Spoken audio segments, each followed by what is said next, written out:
गपर प्रकृत चैनल होची होस्ट। एही चैनल रे रहिची नुवा पुराना अनेक गप। नमस्कार, होस्ट यूट्यूब चैनल को आपण मानते स्वागत। ए गप सब पारंपरिक आम नीतिदिनिया जीवनर घटना। ए गपरे आम समस्त थिबा, आपण थिबे, मु थिबी, समाज भी थिबो। व्यस्त दुनिया रे कहा पाखरे समय नहीं बहिटे पड़िबा से गप बही पछके हो। आम चैनल रे ए समस्यार समाधान रही सब प्रकार गप आपण माने सहज रे पाई परिबे। तेबे डेरी करंतु, आम चैनल को आसंतु, सुनंतु गप, सब्सक्राइब करंतु, लाइक करंतु, आउ बंधु मानक भितरे शेयर करंतु। मृत्यु एक अवधारित सत्य। तेबे समस्ते मरिबाकू इच्छा करि नथांती। अनेक समय विरक्ति होई मनुष्य मरिबाकू इच्छा करे, मात्र यह होची एक चिरंतन सत्य। कौनसी मनुष्य मृत्यु को केबे हेले कामना कर न थाए। ए प्रसंग रे गपटी सुनिबा। थरे पृथ्वी रे भ्रमण करू करू देवर्षि नारदंकर जमराजांक सहित भेट होई गला। नारद जमंकु अभिवादन कले एवं प्रश्न कले, महाभाग केते थर तमको पचारि बोली मन करछि, सुजोग पाई नाही।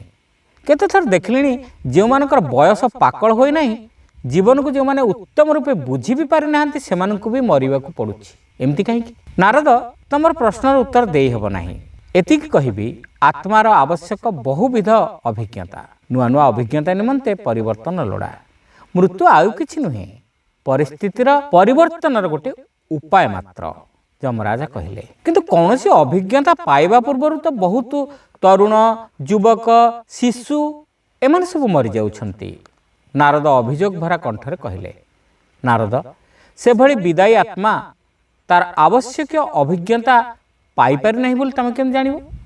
जेउ मापकाठिरे मनीष निज मनर अभिज्ञतार परिमाण निरूपण करे, आत्मार अभिज्ञता मापिबा पई से मापकाठी यथेष्ट नुहे। आखि पलकरे मध्य थरे जणे जीवन सारार अभिज्ञता लाभ करि पारे, बुझाई देले धर्मराज। किछि दिन अंते आउ दिने जमंकु देखि पकाइले नारद।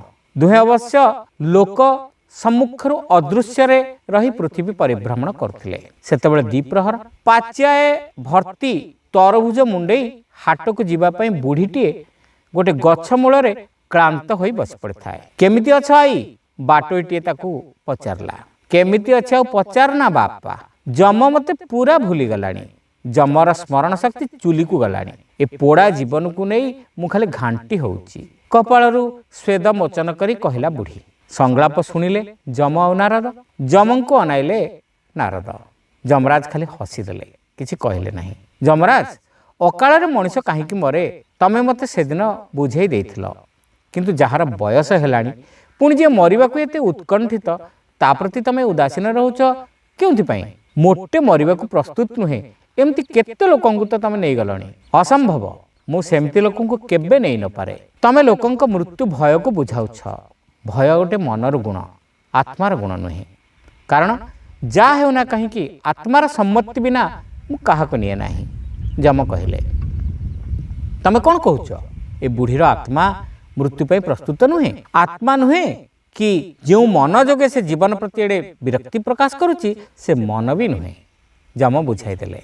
बुढ़ी तेणे पुणी यात्रा आरंभ करबा पई पाचिया गोटिक मुंड उपर को उठाइबाकू चेष्टा करुथला, किंतु पारु नथला। चिड़चिड़ी होई कहउथला, जम केबे ठारू काल होई गलाडी, तम भितर किछि प्रतिक्रिया हो नाही? नारद जमंकु पचारले, मो भितर किछि प्रतिक्रिया होए नाही देवर्षि। हे धर्मराज, थरे संदेह मुक्त हेबा पई बुढ़ी को पचारि बुझिले क्षति कोन? नारद अळी कला भଳି कहिले, संदेह मोर नाही, तेबे तमर संदेह दूर करिया पई मु एक कथार सम्मत। दुहे जाई बुढ़ी को देखा देले। चमकी पड़ी बुढ़ी पचारला, तमे माने किए? मु नारद, मो नाम तमे पोथी पुराण रे सुनिथिबो। आउ जाहाकू तुमे एबे स्मरण करुथलो सिए होचंती जम तम पाखरे। बुझिली नाही? बुढ़ी न बुझिबार भाव देखाइला। अरे माउसी, तमे मृत्यु को पूरा झुरी हेउथिलो। ये हेले मृत्युर देवता जमराज स्वयं तमको जीवनर दुर्विसह भारु मुक्ति देबा पई आसीछंती। कौन हैला? हाट को जीवा बेले पुणी बाट मझिरे मु मो नाती पाई मिठाई किणी नहीं जीवी बोली घरे कहिकरी आसीचिटी। पर दिन पड़ोसी घरर पुअर बाहाघर, मते खाइबाकू डाकिचिटी से। ता पर दिन पुणी आहुरी कौन गोटे अछि, मोर मने पड़ू नाही। मो बाड़ी रे लंका मरीच गछ लगेइथिली, ମୁଁ ଚାଲିଗଲେ ସେସବୁ ଗଛରେ ପାଣି କିଏ ଦେବ? ଥାଉ ଥାଉ ବୁଢ଼ୀ, ତମେ ବ୍ୟସ୍ତ ହେବା ଲୋଡ଼ା ନାହିଁ। ତମେ ଇଚ୍ଛା ନ କଲେ ଯମରାଜ ତମକୁ ନେବେ ନାହିଁ। କିନ୍ତୁ ତମେ ଟିକେ ଆଗରୁ କହୁଥିଲ ନା ଯମ କାଲ ହୋଇଗଲେଣି, ଯମ ତମକୁ ପାଶୋରି ପକେଇଲେଣି, ଯମ ତମର କଥା ଶୁଣୁନାହାନ୍ତି। ଓହୋ, ସେ କଥା କହୁଛୁ ପୁଅ? ବୁଢ଼ୀ ପାକୁଆ ପାଟି ଯୋଗେ ମଧୁର ହସ ଖେଳାଇ କହିଲା, ମୁଁ ଏଇ ବୋଝଟି ମୋ ମୁଣ୍ଡକୁ ତୋଳି ଦେବା ପାଇଁ କାହାକୁ ଖୋଜୁଥିଲି। ଯମକୁ ମନେ ପକେଇଲି, କାରଣ ମୁଁ ତାକୁ ବହୁତ ଶ୍ରଦ୍ଧା କରେ ତ। ଯମ ଓ ନାରଦ ପରସ୍ପରକୁ ଅନାଇଲେ।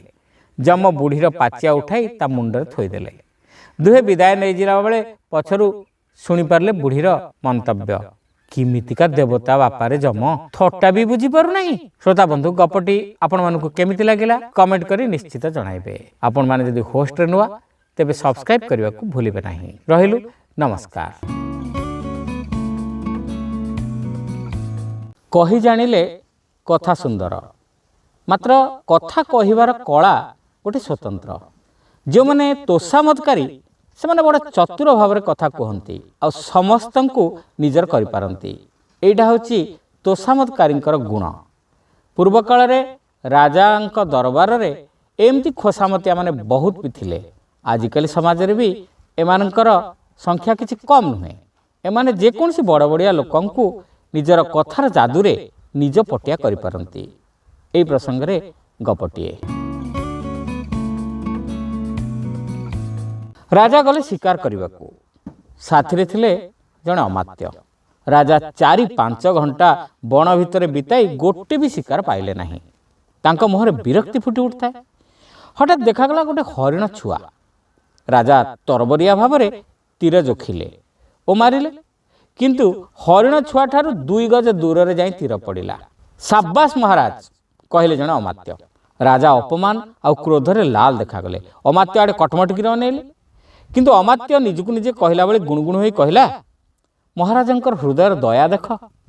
ବଣକୁ ଆସି ତୀର ନ ମାରିଲେ ହାତଟା ଖଲବଲ କରିବ ବୋଲି ତୀରଟାଏ ମାରିଲେ, କିନ୍ତୁ ହରିଣଟା ଛୁଆ, ତା ଦେହରେ ଯେମିତି ତୀର ନ ବାଜିବ ସେମିତି ପାଇଁ ଏମିତି ହାଲକା ଭାବରେ ତୀର ମାରିଲେ ଯେ ତୀରଟା ଯାଇ 2 ଗଜ ଦୂରରେ ପଡ଼ିଲା। ରାଜାଙ୍କର ଦୟାର ତୁଳନା ନାହିଁ। ରାଜା ଖୁସି ହୋଇଗଲେ ଓ କହିଲେ, ଅମାତ୍ୟ, ତମେ ମନ୍ତ୍ରୀ ହେବାକୁ ଯୋଗ୍ୟ। ଗପଟି କେମିତି ଲାଗିଲା କମେଣ୍ଟ କରି ଆମକୁ ନିଶ୍ଚିତ ଜଣାଇବେ। ହୋଷ୍ଟରେ ନୂଆ ହୋଇଥିଲେ ସବସ୍କ୍ରାଇବ୍ କରିବାକୁ ଭୁଲିବେ ନାହିଁ। ରହିଲୁ, ନମସ୍କାର। ନମସ୍କାର। ଆଜିକାଲି ଗୋଟେ କଥା ମୋତେ ବହୁତ ଲୋକ ପଚାରୁଛନ୍ତି, କୋଟା ସହରରେ ଯେଉଁ ଆତ୍ମହତ୍ୟା ଚାଲିଛି ପିଲାଙ୍କ ବିଷୟରେ। ମୁଁ ତାଙ୍କୁ କହିଲି, ଆତ୍ମହତ୍ୟା ଲାଗି ବାସ୍ତବରେ ଦାୟୀ କିଏ? ଆପଣମାନଙ୍କ ପିଲାବେଳେ କ'ଣ ଆପଣମାନେ ଏମିତି ପଢ଼ୁଥିଲେ, ଏମିତି ପାଠ ପଢ଼ୁଥିଲେ? ଜମା ନୁହଁ। ଆମ ଭିତରେ ଆଜିକାଲି ଗୋଟେ ଇନସିକ୍ୟୁରିଟି ବଢ଼ିଯାଇଛି। ଇନସିକ୍ୟୁରିଟି ମାନେ ସୋସିଆଲ ଇନସିକ୍ୟୁରିଟି। ଆମର କୌଣସି ଆର୍ଥିକ ଇନସିକ୍ୟୁରିଟି ନୁହେଁ, କୌଣସି ସମ୍ମାନଜନକ ଇନସିକ୍ୟୁରିଟି ଯେଉଁ କୁହାଯାଉଛି ସୋସିଆଲ ଇନସିକ୍ୟୁରିଟି। ଅର୍ଥାତ୍ ମୋ ବନ୍ଧୁର ପିଲାମାନେ ସବୁ ଡକ୍ଟର ଇଞ୍ଜିନିୟର ହେଇଗଲେ, ଅଥଚ ମୋ ପିଲା ଯଦି ନ ହେବ ତାହେଲେ ମୋର ନାକ ତଳକୁ ହେଇଯିବ। এইটা হচ্ছে সোশিয়াল ইনসিক্ୟୁରିଟି। গোটাଏ পড়িশা ঘরের পিলাটা সে নিট পাইলা, মো পুଅটা ବି পাইব। ମୋ ପୁଅର ଇଚ୍ଛା ଥାଉ ନଥାଉ ଆମେ ତାକୁ ବାଧ୍ୟ ହେଇକି ପଢ଼ଉଛେ। এই ଯେଉଁ ପ୍ରତିଯୋଗିତା, ଏ ପ୍ରତିଯୋଗିତା କେଉଁଥିପାଇଁ ହେଉଛି? ଆମ ଭିତରେ ଯେଉଁ ପ୍ରତିଯୋଗିତା ଚାଲିଛି କାହିଁକି? କେବଳ ସେଇ ସୋସିଆଲ ଇନସିକ୍ୟୁରିଟି। ଅର୍ଥାତ୍ ସାମାଜିକ ଭାବରେ ମୋର ପ୍ରତିଷ୍ଠାରେ ଆଞ୍ଚ ଆସିବ। କ'ଣ ନିଟ୍ ଆଉ ଜେଇ ଆଜିକାଲି ତ ଗୋଟେ ମାନିଆ ଚାଲିଛି। ମାନେ ପିଲା ମାଟ୍ରିକ ପାସ୍ କରୁ କରୁ, ମାଟ୍ରିକ ପଢ଼ିଲା ବେଳଠାରୁ ନିଟ୍ ଆଉ ଜେଇର ପ୍ରିପେୟାର କରୁଛନ୍ତି। ଏ କେଉଁ କଥା ଗୋଟେ? ମାନେ ମାଟ୍ରିକ ପଢ଼ୁଛି ପିଲାଟା, ତାର ମାଟ୍ରିକ ସମୟର ପାଠ ଯାହା ଦରକାର ସିଏ କୁଆଡ଼େ ଯାଉଛି, କିନ୍ତୁ ସିଏ ଅଧିକାଂଶ ସମୟ ତାର ସେଇଥିରେ ଲାଗିଛି କେମିତି କମ୍ପିଟେଟିଭ୍ ପାଇବ, ସେ କେମିତି +2। କେତେକ କୋଚିଂ ଇନଷ୍ଟିଚ୍ୟୁଟ୍ ଆପଣ ଦେଖନ୍ତୁ, କେତେକ କୋଚିଂ ଇନଷ୍ଟିଚ୍ୟୁଟ୍ ଅଛନ୍ତି ଯେଉଁଗୁଡ଼ାକି ମାନେ ଏବେ +2 ଲେବୁଲ୍ର ପାଠଟାକୁ ସେମାନେ ପଢ଼ଉଛନ୍ତି, ତା ସହିତ ପଢ଼ଉଛନ୍ତି ନିଟ୍ ଆଉ ଜେଇ ପଢ଼ଉଛନ୍ତି, କମ୍ପିଟେଟିଭ୍ ଏକ୍ଜାମ୍ ପାଇଁ ପଢ଼ଉଛନ୍ତି। ଆଚ୍ଛା, +2 ଲେବୁଲ୍ର ପାଠଟାକୁ ସେମାନେ ଜମା ଗୁରୁତ୍ୱ ଦେଉନାହାନ୍ତି। ପ୍ରିପାରେସନ୍ ହାଇ ଲେବୁଲ୍ର ପ୍ରିପାରେସନ୍ ହେଉଛି। ପିଲା ଠିକ୍ ଅଛି, ପିଲା କରୁଛନ୍ତି ଭଲ, ମନା ନୁହେଁ। ପିଲା ଯେ କରୁନାହାନ୍ତି ଭଲ ସେ କଥା ବି ନୁହଁ, ପିଲା ଭଲ କରୁଛନ୍ତି। ମାତ୍ର କ'ଣ ହେଉଛି ନା, 20 ଲକ୍ଷ ପିଲା 22 ଲକ୍ଷ ପିଲା ବୋଧେ ଏଥରଟା ନିଟ୍ ଦେଇଥିଲେ ପରୀକ୍ଷା କ'ଣ ସମସ୍ତେ ପାଇବେ ନା ସମସ୍ତଙ୍କ ପାଇଁ ସିଟ୍ ଅଛି କେଉଁଠି ଯେଉଁ ପିଲା ନ ପାଇବେ ପିଲାମାନେ ଏବେ ଡ୍ରପ୍ ଦେଇକରି ନିଟ୍ ପାଇଁ ପ୍ରିପେୟାର ହେଉଛନ୍ତି ଭଲ କଥା ଯେଉଁ ପିଲା ପାଇବା ପାଇଁ ଯୋଗ୍ୟ सी पाऊ सी प्रिपेयर हो किसी किंतु एथिलागि जो बापा माँ भीतर जो गोटे एंजाइटी जो आवेगता जो बढ़ू रही जो प्रतियोगिता मनोभावटा जो बढ़ुची ସେଇଟା ଠିକ୍ ନୁହେଁ ଗୋଟା କଥା ମୋର ମନେ ଅଛି ବହୁତ ଦିନ ତଳେ ଗୋଟେ ସିନେମା ଦେଖିଥିଲି ପ୍ରାୟ 90 ମସିହା ବେଳରେ ବୋଧେ ସେ ସିନେମାଟା ଦେଖିଥିଲି ତିନିଟା ପିଲା ମାଟ୍ରିକରେ କମ୍ ନମ୍ବର ରଖି ପାସ୍ କଲେ କମ୍ ମାନେ 80% ନମ୍ବର ରଖିଥିଲେ ମାତ୍ର ଆଜିକାଲିର ଯେଉଁ ପ୍ରତିଯୋଗିତା ସେଥିରେ 80% ତଳକୁ ତାଙ୍କୁ ଭଲ କଲେଜ ମିଳିଲା ନାହିଁ ସେମାନେ କ'ଣ କରିବେ ଖରାପ କଲେଜରେ ପଢ଼ିବେ ନାହିଁ ମନ ଦୁଃଖ କରି ବସିଥିଲେ ତାଙ୍କର ଜଣେ ଟିଚର କହିଲେ ତମର ତ ବର୍ତ୍ତମାନ କଲେଜ ଆଡମିସନ ଟାଇମ୍ ସରିଗଲା ତମେ ତ ଆଉ କୋଉଠି ଆଡମିସନ କରିପାରିଲ ନାହିଁ ତମେ ଗୋଟେ କାମ କର ତମେ ତିନିଟା ସାଇକେଲ ସେ ତାଙ୍କୁ ଦେଲେ କହିଲେ ତମେ ଭାରତ ଭ୍ରମଣରେ ଯାଅ ସେ ତିନିଟା ପିଲା ଭାରତ ବୁଲିଛନ୍ତି ଟୋଟାଲ ପୁରା ଉତ୍ତର ଭାରତରୁ ଆରମ୍ଭ କରି ସେମାନେ ଯାଇ କାଶ୍ମୀର କନ୍ୟାକୁମାରୀ ପାଖରେ ପହଞ୍ଚିଛନ୍ତି এই সময় ভিতরে সে যে এক্সপিরিয়েন্স পাইছন্তি যে অনুভূতি পাইছন্তি সেইটা থিলা তাঙ্কর 10 বর্ষর শিক্ষাঠার অধিকা এর অর্থ নয় যে প্রাথমিক শিক্ষা দরকার নাই একাডেমিক এডুকেশন দরকার নাই সেগুলো বি দরকার কিন্তু অনুভব দরকার অনুভূতি দরকার আজকাল পিলাঙ্ক পাখরে সেইটা আমি দউছে তাঙ্কু অনুভব অনুভূতি যদি আমি তাঙ্কু ন দবা সে শিক্ষার অর্থ কোন আছে আমি তাঙ্কু কেবল পাঠ নহলে কম্পিটিশন কিন্তু বাস্তব জীবনর অনুভূতি পিলাটা পাউছি কি মু কহুনি পিলা মানে ট্যালেন্টেড নহতি পিলা মানে বহুত ট্যালেন্টেড মাত্র আজির সমাজরে বঞ্চিবা পাই খালি পাঠ পড়িলে কেবল হবনি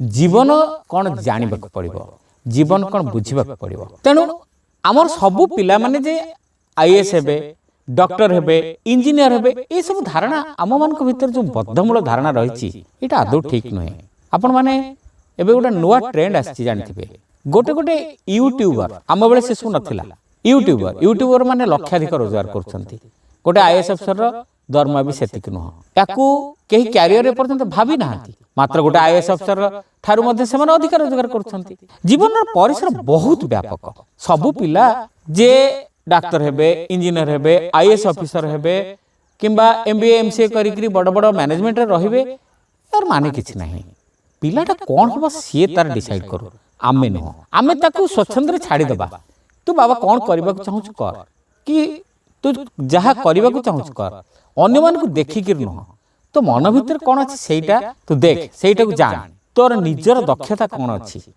सब पिलांकर दक्षता न थाए बहुत पिला +2 लेवल रे मैथमेटिक्स रे खराब करंती बहुत पिला +2 लेवल रे खराब करथांती किंतु +2 रे खराब कले जे जनकर कैरियर सरी गला एटा भी भूल +2 परे जने +2 रे फेल होइतिबा पिला मध्ये आईएएस पाई परिबो किछ असुविधा नै एथिरे मात्र ताकू तार लक्ष्य रे दृढ़ होबा पड़िबो तेनु बापा मां मानकर पिला को मनिष करबा सबुठार कष्टकर काम किंतु मु कहिबी पिला को मनिष करबा सबुठार सहजकर काम तमे केवल ताकू छाड़ी दियो ना से कोन करूची केवल जगी रखिताओ तार चरित्रगत स्खलन न हुए किंबा से निशा पानी ए प्रकार कौन खराब काम न पड़े यही सब जिन सब छाड़ दियो क्रिएटिविटी प्रति दृष्टि देना सी कौन क्रिएट करिवो कौन करिवो ताको छाड़ी देना से मुक्त भाव जाओ केवल ताको तुम बाट देखाओ आउ कष्ट लागिबनी पिला को मनिष करबा किंतु आमे जदि पिला ऊपर बहुत गुड़े आशा रखिदबा अच्छा आम ऊपर आम बापा माँ केते आशा रखिथिले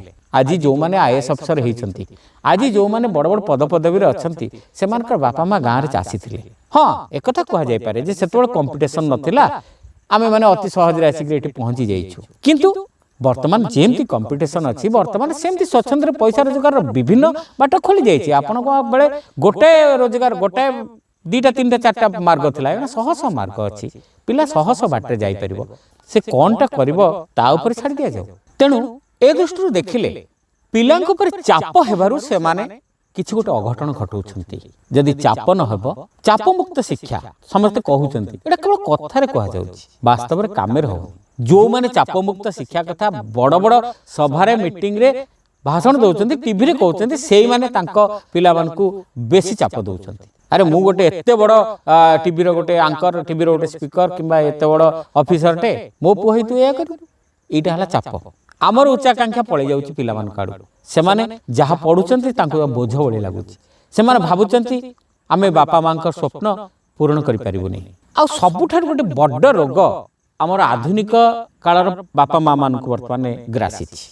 ସେମାନେ ତାଙ୍କ ଜୀବନର ସମସ୍ତ ଯେଉଁ କାମଗୁଡ଼ା ସେ କରିପାରିନାହାନ୍ତି, ତାଙ୍କ ଜୀବନରେ ଯେଉଁ ଉପଲବ୍ଧି ପାଇପାରିନାହାନ୍ତି, ସେମାନେ ଚାହାନ୍ତି ତାଙ୍କ ପିଲାମାନେ କରୁ। ଜୀବନରେ ସଙ୍ଗୀତକାର ହୋଇନଥିବା ପିଲାଟା ସେ ଚାହୁଁଛି ତା ପୁଅ କି ଝିଅ ଯାଇକରି ଇଣ୍ଡିଆନ୍ ଆଇଡଲରେ ଭାଗ ନେଉ, ସେଠି ଜିତି ଯାଉ, କି ଅମୁକ ବଡ଼ ବଡ଼ ରିଆଲିଟି ଶୋରେ ଭାଗ ନେଉ। ଦିନେ ମଞ୍ଚ ଉପରେ ଭାଷଣ ଦେଇନଥିବା ଲୋକଟା ସିଏ ବି ଭାବୁଛି ମୋ ପୁଅ ଗୋଟେ ବଡ଼ ସ୍ପିକର ହେଇଯାଉ। ଏସବୁ କାହିଁକି? ଯଦି ପିଲା ପାଖରେ ଦକ୍ଷତା ଅଛି ସେ ସ୍ପିକରଟା ନିଶ୍ଚିତ ହେବ। ସେଥିପାଇଁ ଆମେମାନେ ଏତେ ବିଚଳିତ ହେବା ଦରକାର ନାହିଁ କି ଆମର ଯେଉଁ ଆଶା ଆକାଂକ୍ଷାକୁ ପିଲା ଉପରେ ଲଦି ଦେବାର କିଛି କାରଣ ନାହିଁ। କାରଣ ତା ଉପରେ ଲଦି ଦେଲେ ହିଁ ସେ ଚାପଗ୍ରସ୍ତ ହେଉଛି, ଆଉ ଯାହାର ଫଳ ହେଉଛି ଆଜିର ଆତ୍ମହତ୍ୟା।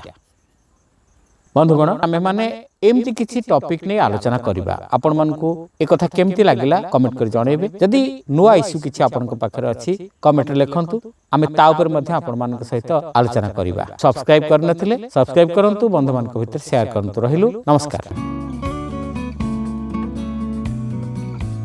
ସମାଜରେ ଚଳିବାକୁ ହେଲେ ଧନ ସମ୍ପତ୍ତି ହେଉଛି ଆମର ବଳ।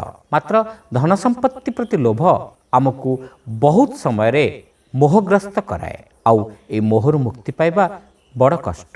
ଆମେ ସଂସାରରେ ରହିବା, ଧନ କମାଇବା, ଧନ ଅର୍ଜନ କରିବା, ପରିବାର ପ୍ରତିପୋଷଣ କରିବା, ଏ କଥା ଯେମିତି ସତ୍ୟ ସେମିତି ଏ ସଂସାରରେ କିଛି ବି ଆମର ନୁହେଁ। ଏହା କ୍ଷଣମାତ୍ରକେ ଆମ ନିକଟରୁ ଚାଲିଯିବ, ଏ କଥା ବି ସେମିତି ସତ୍ୟ। ଏ ପ୍ରସଙ୍ଗରେ ଗପଟିଏ। ଜଣେ ବୈରାଗୀ ଥିଲେ।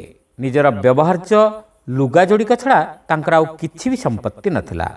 ଥରେ ସେ ପଦବ୍ରଜରେ ଦୂର ତୀର୍ଥ ଭ୍ରମଣ କରିବାକୁ ବାହାରିଲେ। ବାଟରେ ଯେଉଁଠି ସନ୍ଧ୍ୟା ହେଉଥିଲା ସେଇଠି ରହିଯାଉଥିଲେ। ଏମିତି ଏକ ସହରରେ ସନ୍ଧ୍ୟା ହୋଇଯିବାରୁ ଏକ ଧର୍ମଶାଳାର ମାଲିକଙ୍କୁ ବାରଣ୍ଡାରେ ରାତି ବିତାଇବାକୁ ଅନୁମତି ମାଗିଲେ। ଧର୍ମଶାଳାର ମାଲିକ ଧର୍ମପରାୟଣ ବ୍ୟକ୍ତି ଥିବାରୁ ଧର୍ମଶାଳାର ଗୋଟିଏ କୋଠରୀ ଖୋଲିଦେଲେ। ଧର୍ମଶାଳାରେ ସବୁ କୋଠରୀ ଭରପୁର ଥିଲା, କେବଳ ସେଇ ଗୋଟିକୁ ଛାଡ଼ି। ବୈରାଗୀ ସେଠି ଶୋଇବାକୁ ବାହାରିଥିଲା ବେଳେ ହଠାତ୍ ବାହାରେ ଉଚ୍ଚ ବାଚ ଶୁଣିଲେ। ବାହାରେ ଜଣେ ଧନୀ ବଣିକ, ଯିଏକି ଧର୍ମଶାଳାର ଜଣେ ଅତି ମୂଲ୍ୟବାନ ନିୟମିତ ଗ୍ରାହକ, ସେଠି ପହଞ୍ଚି କୋଠରୀଟିଏ ମାଗୁଥିଲେ। କିଛି ବାଟ ନ ପାଇ ଧର୍ମଶାଳାର ମାଲିକ ବାଧ୍ୟ ହୋଇ ବୈରାଗୀଙ୍କୁ ସେ କୋଠରୀ ଛାଡ଼ିଦେବା ପାଇଁ ଅନୁରୋଧ କଲେ। ବଣିକ କୋଠରୀରେ ପଶିଲେ। ପଶିଲା ବେଳକୁ ବୈରାଗୀଙ୍କ ଆଡ଼କୁ ଚାହିଁ ଗୋଟେ ତାଚ୍ଛଲ୍ୟ ହସ ହସିଦେଲେ। ପରଦିନ ସକାଳେ ବଣିକ ଓ ବୈରାଗୀଙ୍କର ଭେଟ ହେଲା ଡଙ୍ଗା ଘାଟରେ। ଦୁହେଁ ନଈପାରି ହେବାକୁ ଗୋଟିଏ ଡଙ୍ଗାରେ ବସିଲେ। ମଝି ନଈରେ ଡଙ୍ଗାର ତଳଭାଗରେ ଛିଦ୍ର ହୋଇ ପାଣି ପଶିଲା। ଏହା ଦେଖି ବଣିକ ଜଣକ ତାଙ୍କ ପାଖରେ ଥିବା ଏକ ବଡ଼ ମୁଣାକୁ ଛାତିରେ ଚାପି ଧରି ବିକଳରେ କାନ୍ଦିବାକୁ ଲାଗିଲେ। କିଛି ସମୟ ପରେ ଡଙ୍ଗା ବୁଡ଼ିଗଲା। ବୈରାଗୀ ପହଁରି ପହଁରି ନଈପାର ହେଲେ। ଏଣେ ନାଉରିଆ ବଣିକଙ୍କୁ ଟାଣି ଟାଣି ଆଣି କୂଳରେ ଲଗାଇଲା। କିନ୍ତୁ ତାଙ୍କର ଧନରତ୍ନ ମୁଣା ପାଣିରେ କୁଆଡ଼େ ନିଶ୍ଚିହ୍ନ ହୋଇଗଲା। ବଣିକ କୂଳରେ ବାରମ୍ବାର ଅଚେତ ହେଉଥାନ୍ତି ଓ ଚେତା ପାଇ କାନ୍ଦୁଥାନ୍ତି। ବୈରାଗୀ କିନ୍ତୁ ତାଙ୍କ ବାଟରେ ଚାଲିଗଲେ।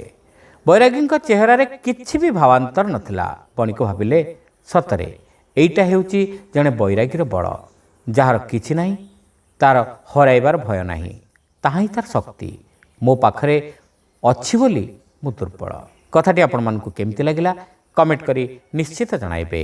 ଆପଣମାନେ ଯଦି ଚ୍ୟାନେଲରେ ନୂଆ ତେବେ ସବସ୍କ୍ରାଇବ୍ କରିବାକୁ ଭୁଲିବେ ନାହିଁ। ରହିଲୁ, ନମସ୍କାର। ଅନେକ ସମୟରେ ମଣିଷ ନିଜର ସ୍ୱାଭିମାନକୁ ନେଇ ବଞ୍ଚିଥାଏ, କିନ୍ତୁ ସମାଜରେ ଏମିତି କିଛି ଲୋକ ଅଛନ୍ତି ଯେଉଁମାନେ ଅନ୍ୟର ସ୍ୱାଭିମାନକୁ ସହିପାରନ୍ତି ନାହିଁ। ସେମାନେ ସବୁବେଳେ କିଛି ନା କିଛି ଛିଦ୍ର ଖୋଜୁଥାନ୍ତି, ଯେମିତି ହେଲେ ସ୍ୱାଭିମାନୀ ଲୋକଟିକୁ ପରାହତ କରିବା ପାଇଁ। ମାତ୍ର ଏହା ସବୁବେଳେ ସମ୍ଭବ ହୋଇପାରେ ନାହିଁ। ଶୁଣିବା ଗପଟିଏ। ସଜଳପୁର ଗାଁରେ ସମସ୍ତେ କହୁଥାନ୍ତି, ନାରାୟଣ ଯେତିକି ସତ୍ ସେତିକି ସାହସୀ। ସେ କେବେ କାହାକୁ ଖୋସାମତ କରେ ନାହିଁ, କାହାରି ପାଖକୁ ସେ କେବେ ସାହାଯ୍ୟ ପାଇଁ ମଧ୍ୟ ଯାଏ ନାହିଁ, କିନ୍ତୁ ସର୍ବଦା ଅନ୍ୟକୁ ସାହାଯ୍ୟ କରିବାକୁ ପ୍ରସ୍ତୁତ ଥାଏ। ଏଭଳି ମନ୍ତବ୍ୟ ଶୁଣିଲେ ଖାଲି ଜଣେ ଲୋକର ଗାତ୍ରଦାହ ହୁଏ। ସେ ହେଲେ ଗାଁର ସବୁଠାରୁ ଧନବାନ ବ୍ୟକ୍ତି ମହେନ୍ଦ୍ର ବାବୁ। ସେ କହୁଥାନ୍ତି, ନାରାୟଣର ବାପା ଆମ ଶିରସ୍ତାରେ କାମ କରୁଥିଲା। ଆମରି ଘରୁ ଯାହା ଦରମା ପାଉଥିଲା ସେଥିରେ ନାରାୟଣ ମଣିଷ ହୋଇଛି। ଲୋକେ କହୁଥାନ୍ତି, ସେ ଯାହା ହେଉ ତା ବାପା କାମ କରୁଥିଲେ, ଆୟ କରୁଥିଲେ। ଆପଣଙ୍କ ପାଖରେ କାମ ନ କରିଥିଲେ ଆଉ କେଉଁଠି କାମ କରିଥାନ୍ତେ। କିନ୍ତୁ ନାରାୟଣ ଯେ ଆଜି ଏତେ ଗର୍ବୀ ହୋଇଛି ତାହା ପଛରେ ଆମରି ପରିବାରର ଅବଦାନ ଅଛି। କିନ୍ତୁ ନାରାୟଣକୁ ଦେଖ, ସେ କେବେ ବି ଥରେ ଏ ବିଷୟରେ ମନେ ପକାଏ ନାହିଁ। ମହେନ୍ଦ୍ରବାବୁ କହୁଥାନ୍ତି। ଏ କଥାର ବିଶେଷ ମୂଲ୍ୟ ନଥିଲେ ବି ଏହା କହି ସେ ସନ୍ତୋଷ ଲାଭ କରୁଥାନ୍ତି। କଥା ହେଲା, ମହେନ୍ଦ୍ରବାବୁଙ୍କ ପାଖରେ ଗାଁର ପ୍ରାୟ ସବୁ ଲୋକ କୌଣସି ନା କୌଣସି କାରଣରୁ ଋଣୀ ରହିଥିଲେ। କିନ୍ତୁ ନାରାୟଣ କେବେ ବି ତାଙ୍କ ପାଖରୁ କୌଣସି ସାହାଯ୍ୟ ଭିକ୍ଷା କରିନାହିଁ। ଏହା ମହେନ୍ଦ୍ରବାବୁଙ୍କୁ ଭାରି ଅସ୍ୱସ୍ତି ଲାଗୁଥାଏ। ସବୁଦିନ ଉପରଓଳି ଗାଁର ଥିଲାବାଲା ଲୋକ ମହେନ୍ଦ୍ରବାବୁଙ୍କୁ ଘେରି ବସୁଥାନ୍ତି। ଗାଁ ମଝି ବରଗଛ ମୂଳ ଚଉତରା ଉପରେ ଦୁନିଆ ଯାକର ଗପ ପଡ଼ୁଥାଏ। ଅବଶ୍ୟ ମହେନ୍ଦ୍ରବାବୁ ହିଁ ସବୁଠାରୁ ବେଶୀ ଗପୁଥାନ୍ତି, କାରଣ ସେ ଧନୀ ଲୋକ। ସମସ୍ତେ ତାଙ୍କ କଥା ଶୁଣିବାକୁ ବାଧ୍ୟ। ସେ ଯାହା କହୁଥାନ୍ତି ସେସବୁ ସାଧାରଣତଃ ନିଜର ବଡ଼େଇ। ଦିନେ ଏମିତି ବୈଠକ ଚାଲିଛି, ହଠାତ୍ ସେଠାରେ ଆସି ପହଞ୍ଚିଗଲା ନାରାୟଣ। ସେ ମହେନ୍ଦ୍ରବାବୁଙ୍କୁ ନମସ୍କାର କରି କହିଲା, ବାବୁ, ମୁଁ ଆଜି ଆପଣଙ୍କ ଠାରୁ କିଛି ସହାୟତା ଚାହେଁ। ସମସ୍ତେ ଆଶ୍ଚର୍ଯ୍ୟ ହେଲେ। ମହେନ୍ଦ୍ରବାବୁଙ୍କ ମୁହଁରେ ତୃପ୍ତି ଆଉ ଗର୍ବ ଫୁଟି ଉଠିଲା। ଯେଉଁ ନାରାୟଣ କେବେ କାହାଠାରୁ କିଛି ଚାହେଁ ନାହିଁ ବୋଲି ସମସ୍ତେ କହନ୍ତି, ସେ ଆଜି ସହାୟତା ମାଗୁଛି। କ'ଣ ଦରକାର ନାରାୟଣ? ମୋ ଦେଇ ଯାହା ହୋଇପାରିବ ତାହା ନିଶ୍ଚୟ କରିବି। ମହେନ୍ଦ୍ରବାବୁ ଗମ୍ଭୀର ହୋଇ କହିଲେ, ମୋ ଘର ମରାମତି କରିବି ତ, ବର୍ଷା ଋତୁ ପୂର୍ବରୁ କାମଟା ହେବା ଦରକାର। ସେଥିପାଇଁ ମୋର ଦରକାର 300 ଟଙ୍କା। ନାରାୟଣ ଆଉ କିଛି କହିବା ପୂର୍ବରୁ ମହେନ୍ଦ୍ରବାବୁ କହିଲେ, ଆରେ ନାରାୟଣ, ଏଇ ଗୋଟେ କଥା, ସନ୍ଧ୍ୟାବେଳେ ଘରକୁ ଆସିବୁ, ଟଙ୍କା ନେଇଯିବୁ। ନା ଆଜ୍ଞା, ଟଙ୍କା ଆପଣଙ୍କୁ ଦେବାକୁ ପଡ଼ିବ ନାହିଁ, ମହାଜନଠୁ ଆଣିବି। ତା ସହ କଥା ହୋଇସାରିଛି। ସେ ଖାଲି ଜଣେ ବିଶିଷ୍ଟ ଲୋକ ମୋ ତରଫରୁ ଜାମିନ ରହିବେ, ଏତିକି ଚାହେଁ। ଆପଣ ଟିକେ ଜାମିନ ରହିବେ, ଏହା ହିଁ ମୋର ଅନୁରୋଧ। ନାରାୟଣ କହିଲା, ଜାମିନ ହେବା କ'ଣ ଦରକାର? ତୋର ବା ମହାଜନଠାରୁ ଟଙ୍କା ଆଣିବା ବି ଦରକାର କ'ଣ? ଟଙ୍କା ପରା ମୁଁ ତତେ ଦେବି ବୋଲି କହିଲି। ମହେନ୍ଦ୍ରବାବୁ ବୁଝାଇ ଦେଲେ। ବାବୁ, ଆପଣଙ୍କଠୁ ଟଙ୍କା ନେବାର ଅସୁବିଧା ଅଛି। ନାରାୟଣ କହିଲା, କ'ଣ ଅସୁବିଧା? ମୁଁ ତ ବର୍ତ୍ତମାନ ଦେବାକୁ ପ୍ରସ୍ତୁତ। ଜାମିନ ଦରକାର ନାହିଁ କି ସୁଧ ବି ଚାହେଁ ନା। ମହେନ୍ଦ୍ରବାବୁ ବୁଝାଇ ଦେଲେ। ନାରାୟଣ ଅଳ୍ପ ହସି କହିଲା, ସେଇଟା ତ ଅସୁବିଧା। ସୁଧ ନ ଦେଇ ଟଙ୍କା ନେଲେ ମୋତେ ଭାରି ଅଡ଼ୁଆ ଲାଗିବ। ମହାଜନ ଟଙ୍କା ଦେଉ, ସୁଧ ବି ନେଉ। ଆପଣ ଖାଲି ଜାମିନ ରୁହନ୍ତୁ। ମହେନ୍ଦ୍ରବାବୁ ଦେଖିଲେ ନାରାୟଣକୁ ବୁଝାଇବା ସମ୍ଭବ ନୁହେଁ। ସେ ହସି ହସି କହିଲେ, ଆଚ୍ଛା ନାରାୟଣ, ଗାଁରେ ଏତେ ବିଶିଷ୍ଟ ଲୋକ ଥାଉ ଥାଉ ତୁ ମୋତେ ଜାମିନ ଦେବା ପାଇଁ କହୁଛୁ କାହିଁକି? ମହେନ୍ଦ୍ରବାବୁ ଆଶା କରୁଥିଲେ ସମସ୍ତଙ୍କ ଆଗରେ ନାରାୟଣ କହିବ କି ସେ ହେଲେ ସବୁଠାରୁ ନିର୍ଭରଯୋଗ୍ୟ ଲୋକ, ସବୁଠାରୁ ମାନ୍ୟଗଣ୍ୟ ଲୋକ। ସେ ଜାମିନ ହେଲେ ଟଙ୍କା ଦେବା ପାଇଁ ମହାଜନ ତିଳେ ମାତ୍ର ଦ୍ୱିଧା କରିବ ନାହିଁ, ଏମିତି କିଛି। କିନ୍ତୁ ନାରାୟଣ କହିଲା, ବାବୁ, କାରଣ ଅବଶ୍ୟ ଅଛି, କିନ୍ତୁ ସେ କଥାଟା କହିବା କ'ଣ ଦରକାର? ନା ନା, କହିଲେ କ୍ଷତି କ'ଣ? ମହେନ୍ଦ୍ରବାବୁ ଜିଗର କଲେ। ଯଦି ଆପଣ ନିଶ୍ଚୟ ଶୁଣିବେ ତେବେ ଅବଶ୍ୟ କହିବି, କିନ୍ତୁ ବର୍ତ୍ତମାନ ନୁହେଁ, ଆଉ ଦିନେ। ନାରାୟଣ କହିଲା। ମହେନ୍ଦ୍ରବାବୁ ମହାଜନ ପାଖକୁ ଲୋକ ପଠାଇଲେ। ମହାଜନ ଆସିଲା। ସେ କହିଲେ, ନାରାୟଣକୁ ଟଙ୍କା ଦିଅ, ସେ ପରିଶୋଧ ନ କରିପାରିଲେ ମୁଁ ଦେବି। ମହାଜନ ନାରାୟଣକୁ ଟଙ୍କା ଦେଲେ। ମାସକ ପରେ ନାରାୟଣ ମହାଜନଙ୍କ ଟଙ୍କା ପରିଶୋଧ କରିଦେଲା ଓ ମହେନ୍ଦ୍ରବାବୁ ପାତ୍ର ମିତ୍ର ପରିବୃତ ହୋଇ ବସିଥିଲା ବେଳେ ତାଙ୍କୁ ଆସି ସେ ଖବର ଦେଲା, ଏତେ ଶୀଘ୍ର ଋଣ ସେ ପରିଶୋଧ କରିଦେଲୁ? କେମିତି? ମହେନ୍ଦ୍ରବାବୁ ଆଶ୍ଚର୍ଯ୍ୟ ହୋଇ ପଚାରିଲେ। କଥା କ'ଣ କି, ଏ ଗରିବ ଲୋକଟି ଅଳ୍ପ ଅଳ୍ପ ସଞ୍ଚୟ କରି ଜଣେ ସଜ୍ଜନଙ୍କଠାରେ ଜମା ରଖୁଥିଲା। ସେ ସଜ୍ଜନ ଗୋଟାଏ ଅସୁବିଧାରେ ପଡ଼ି ମୋ ଜମା ଟଙ୍କାରୁ କିଛି ଖର୍ଚ୍ଚ କରିଦେଇଥିଲେ। ସେଥିପାଇଁ ମୋତେ କରଜ କରିବାକୁ ପଡ଼ିଥିଲା। ସେ ଯେମିତି ମୋ ଟଙ୍କା ଦେଇଦେଲେ, ମୁଁ ସେମିତି ତାକୁ ନେଇ ମହାଜନକୁ ଦେଇଦେଲି। ନାରାୟଣ କହିଲା। କିଏ ସେ ସଜ୍ଜନ? ମହେନ୍ଦ୍ରବାବୁ ପଚାରିଲେ। ବାବୁ, ତାଙ୍କ ନାମ ବି କହିବି ନାହିଁ। ସେ ପ୍ରକୃତରେ ସଜ୍ଜନ। ମୋର ହଠାତ୍ ଟଙ୍କା ଦରକାର ପଡ଼ିବ ବୋଲି ସେ ଜାଣିନଥିଲେ, ତେଣୁ ଖର୍ଚ୍ଚ କରିଦେଇଥିଲେ। ନାରାୟଣ କହିଲା, ଆଚ୍ଛା ଆଚ୍ଛା, ସେଦିନ ମୁଁ ଯେଉଁ ପ୍ରଶ୍ନଟି ପଚାରିଥିଲି ତାର ଉତ୍ତର ଦେବୁ ନାହିଁ? ଏତେ ଲୋକ ଥାଉ ଥାଉ ତୁ ମୋତେ ଜାମିନଦାର ରୂପେ ବାଛିଲୁ କାହିଁକି? ମହେନ୍ଦ୍ରବାବୁ ପଚାରିଲେ। ନାରାୟଣ ଇତସ୍ତତ କରି କହିଲା, ସମସ୍ତଙ୍କ ଆଗରେ ପ୍ରଶ୍ନର ଉତ୍ତରଟି ଦେବାକୁ ହେବ। କାରଣଟି ଗୋପନୀୟ। ଆପଣଙ୍କୁ ଏକାନ୍ତରେ କହିଲେ ଚଳନ୍ତା ନାହିଁ? ନା ନା, ସମସ୍ତଙ୍କ ଆଗରେ କହିଲେ କ୍ଷତି କ'ଣ? ମହେନ୍ଦ୍ରବାବୁ ଉତ୍ସାହର ସହ କହିଲେ। ବାବୁ, ଆପଣ ଅନେକ ସମୟରେ କହିଥାନ୍ତି ମୋ ବାପା ଆପଣଙ୍କ ଶିରସ୍ତାରେ ଚାକିରି କରୁଥିଲେ, ଅର୍ଥାତ୍ ମୁଁ ଆପଣଙ୍କ ପ୍ରତି କୃତଜ୍ଞ ରହିବା ଉଚିତ। ତେଣୁ ଆପଣଙ୍କୁ ଜାମିନଦାର କରି ମୁଁ ସେହି କୃତଜ୍ଞତାଟି ପ୍ରକାଶ କଲି। ନାରାୟଣ କହିଲା, ତୋ କଥା ମୁଁ ବୁଝିପାରୁନାହିଁ, ଏଥିରେ କୃତଜ୍ଞତା ପ୍ରକାଶ କଲୁ କିପରି? ମହେନ୍ଦ୍ରବାବୁ ପଚାରିଲେ। ସମସ୍ତେ ଜାଣନ୍ତି ମୁଁ କେବେ କାହାରି ସାହାଯ୍ୟ ଭିକ୍ଷା କରେ ନାହିଁ। ମୋ ଭଳି ଲୋକ ଯେତେବେଳେ ସର୍ବସମକ୍ଷରେ ଆପଣଙ୍କର ସହାୟତା ମାଗିଲା, ଏହା ଆପଣଙ୍କର ସୌଭାଗ୍ୟ କ'ଣ ନୁହେଁ? ଆପଣଙ୍କୁ ଭାଗ୍ୟବାନ ବୋଲି ପ୍ରମାଣ କରି ମୁଁ କ'ଣ ଆପଣଙ୍କ ପ୍ରତି କୃତଜ୍ଞତା ପ୍ରକଟ କଲି ନାହିଁ? ନାରାୟଣ କହିଲା, ମହେନ୍ଦ୍ର ବାବୁ ମୁହଁ ତିନ୍ତୁଳି ଖାଇଲା ପରି ଦିଶିଲା। ଅନ୍ୟ ସମସ୍ତେ ହସ ଚାପି ରଖିଲେ। ଶ୍ରୋତାବନ୍ଧୁ, ଆପଣମାନେ ଯଦି ହୋଷ୍ଟରେ ନୂଆ, ତେବେ ଏହାକୁ ସବସ୍କ୍ରାଇବ୍ କରିବାକୁ ଭୁଲିବେ ନାହିଁ। ରହିଲୁ, ନମସ୍କାର। ମଣିଷ ସବୁଠାରୁ କାହାକୁ ବେଶୀ ଭୟ କରେ? ମୃତ୍ୟୁକୁ। ମୃତ୍ୟୁ ଭୟରେ ଲୋକ ପରାସ୍ତ ହୁଏ, ଲୋକ ପରାଜିତ ହୁଏ। ମାତ୍ର ମରଣକୁ ଡରୁ ନଥିବା ଲୋକକୁ କେବେ ହେଲେ ଜିତି ହୁଏ ନାହିଁ। କାରଣ ଯାହାର ମୃତ୍ୟୁ ଭୟ ନାହିଁ ସେ ହେଉଛି ଅପରାଜେୟ। ଏହି ପ୍ରସଙ୍ଗରେ ଗପଟିଏ। ଜଣେ ଖୁବ୍ ଶକ୍ତିଶାଳୀ ଦିଗ୍ବିଜୟୀ ରାଜା ଥିଲେ। ଆଖପାଖ ସବୁ ରାଜ୍ୟକୁ ସେ ନିଜର ପରାକ୍ରମ ବଳରେ ଅକ୍ତିଆର କରିନେଇଥିଲେ। ତାଙ୍କ ରାଜ୍ୟର ଗୋଟିଏ ସୀମା ସମୁଦ୍ରକୁ ଲାଗିଥିଲା, ତ ଆର ସୀମାଟି ଶେଷ ହୋଇଥିଲା ଏକ ବିରାଟ ପର୍ବତମାଳା ନିକଟରେ। ଏତେ ଗୁଡ଼ିଏ ରାଜ୍ୟ ଜୟ କରିଥିଲେ ସୁଦ୍ଧା ସେ ସନ୍ତୁଷ୍ଟ ନଥିଲେ। ସେ କିନ୍ତୁ ଚିନ୍ତା କରୁଥିଲେ ପର୍ବତ ଆରପାରିରେ ରହିଥିବା ରାଜ୍ୟକୁ ଜୟ କରିବା କଥା। ତାଙ୍କ ମନ ସେଇଠି ଲାଖି ରହିଥିଲା। ଦିନକର କଥା, ଜଣେ ସନ୍ଥ ରାଜାଙ୍କର ଅତିଥି ହେଲେ। ରାଜା ତାଙ୍କର ଖୁବ୍ ସତ୍କାର କଲେ। କଥାବାର୍ତ୍ତା ଛଳରେ ସନ୍ଥ ରାଜାଙ୍କୁ ପଚାରିଲେ, ଲାଗୁଛି ତୁମ ମନକୁ କୌଣସି ଗୋଟିଏ ଚିନ୍ତା ଖାଇଯାଉଛି। କ'ଣ ସେ ଚିନ୍ତା ଖୋଲିକରି କୁହ। ରାଜା ତାଙ୍କର ମନର କଥାଟି କହିଲେ। ସନ୍ଥ କହିଲେ, ପର୍ବତ ଆରପଟେ ଯେଉଁ ରାଜ୍ୟ ଅଛି ମୁଁ ତା ବାବଦରେ ବହୁତ କିଛି ଜାଣେ। ତେବେ ମୁଁ ଭାବୁଛି ତୁମେ ସେ ରାଜ୍ୟକୁ ଜୟ କରିବାର ଚିନ୍ତା ମନରୁ ଦୂର କର, ନକଲେ ହତାଶ ହେବ। ରାଜା ପଚାରିଲେ, କାହିଁକି? ସେ ରାଜା କ'ଣ ମୋ ଠାରୁ ଅଧିକ ଶକ୍ତିଶାଳୀ? ସନ୍ଥ କହିଲେ, ନା ନା, ତା ନୁହେଁ। ସେ ରାଜ୍ୟ ଏକ ସୁନ୍ଦର ରାଜ୍ୟ। ରାଜା ଓ ପ୍ରଜାମାନେ ଖୁବ୍ ଶାନ୍ତିପ୍ରିୟ। ଆର୍ଥିକ ଦୃଷ୍ଟିକୋଣରୁ ରାଜ୍ୟଟି ବହୁତ ସ୍ୱଚ୍ଛଳ। ତେବେ କଥା ହେଲା, ତାହାର ରାଜା ପ୍ରଜାମାନଙ୍କୁ ନିଜର ସନ୍ତାନ ଭଳି ଭଲ ପାଆନ୍ତି। ପ୍ରଜାମାନେ ବି ରାଜାଙ୍କୁ ପିତୃତୁଲ୍ୟ ଶ୍ରଦ୍ଧା ଓ ସମ୍ମାନ କରନ୍ତି। ସେ ରାଜାଙ୍କର ସୈନ୍ୟବାହିନୀର ଯୁଦ୍ଧ କରିବାର ଦକ୍ଷତା କମ୍, କାରଣ ଅନେକ ବର୍ଷ ହେଲାଣି ସେମାନଙ୍କ ଉପରେ ଆକ୍ରମଣ ହୋଇନାହିଁ କି ସେମାନେ ଯୁଦ୍ଧ କରିନାହାନ୍ତି। ରାଜା ପଚାରିଲେ, ତାହେଲେ ଅସୁବିଧା କେଉଁଠି? ସନ୍ଥ କହିଲେ, ଅନେକ ବର୍ଷ ତଳେ ଅନ୍ୟ ଜଣେ ଦିଗ୍ବିଜୟୀ ରାଜା ସେ ରାଜ୍ୟକୁ ଆକ୍ରମଣ କରି ପରିଶେଷରେ ହତାଶ ହୋଇ ଫେରିଥିଲେ। ତେଣୁ ମୁଁ ଆପଣଙ୍କୁ ସେଭଳି ପ୍ରୟାସର ପୁନରାବୃତ୍ତି ନ କରିବାକୁ କହିଲି। ରାଜା ଅଧୈର୍ଯ୍ୟ ହୋଇ ପଚାରିଲେ, ହତାଶ ହେବାର କାରଣ କ'ଣ? ସନ୍ଥ କହିଲେ, ଆପଣଙ୍କ ଭଳି ଦିଗ୍ବିଜୟୀ ସୈନ୍ୟମାନେ କେବଳ ମାରି ଜାଣନ୍ତି, କିନ୍ତୁ ସେ ରାଜ୍ୟର କେବଳ ସୈନ୍ୟ ନୁହେଁ, ସାଧାରଣ ଜନତା ମଧ୍ୟ ନିଜ ରାଜାଙ୍କର ସମ୍ମାନ ପାଇଁ ମରି ଜାଣନ୍ତି। ସେମାନେ ବିନା ପ୍ରଶ୍ନରେ, ବିନା ଦ୍ୱିଧାରେ ଆପଣଙ୍କର ସୈନ୍ୟଙ୍କ ହାତରେ ମରିଯିବେ। ମରଣକୁ ଡରୁ ନଥିବା ଲୋକଙ୍କୁ କେବେ ହେଲେ ଜିଣି ହୁଏ ନାହିଁ।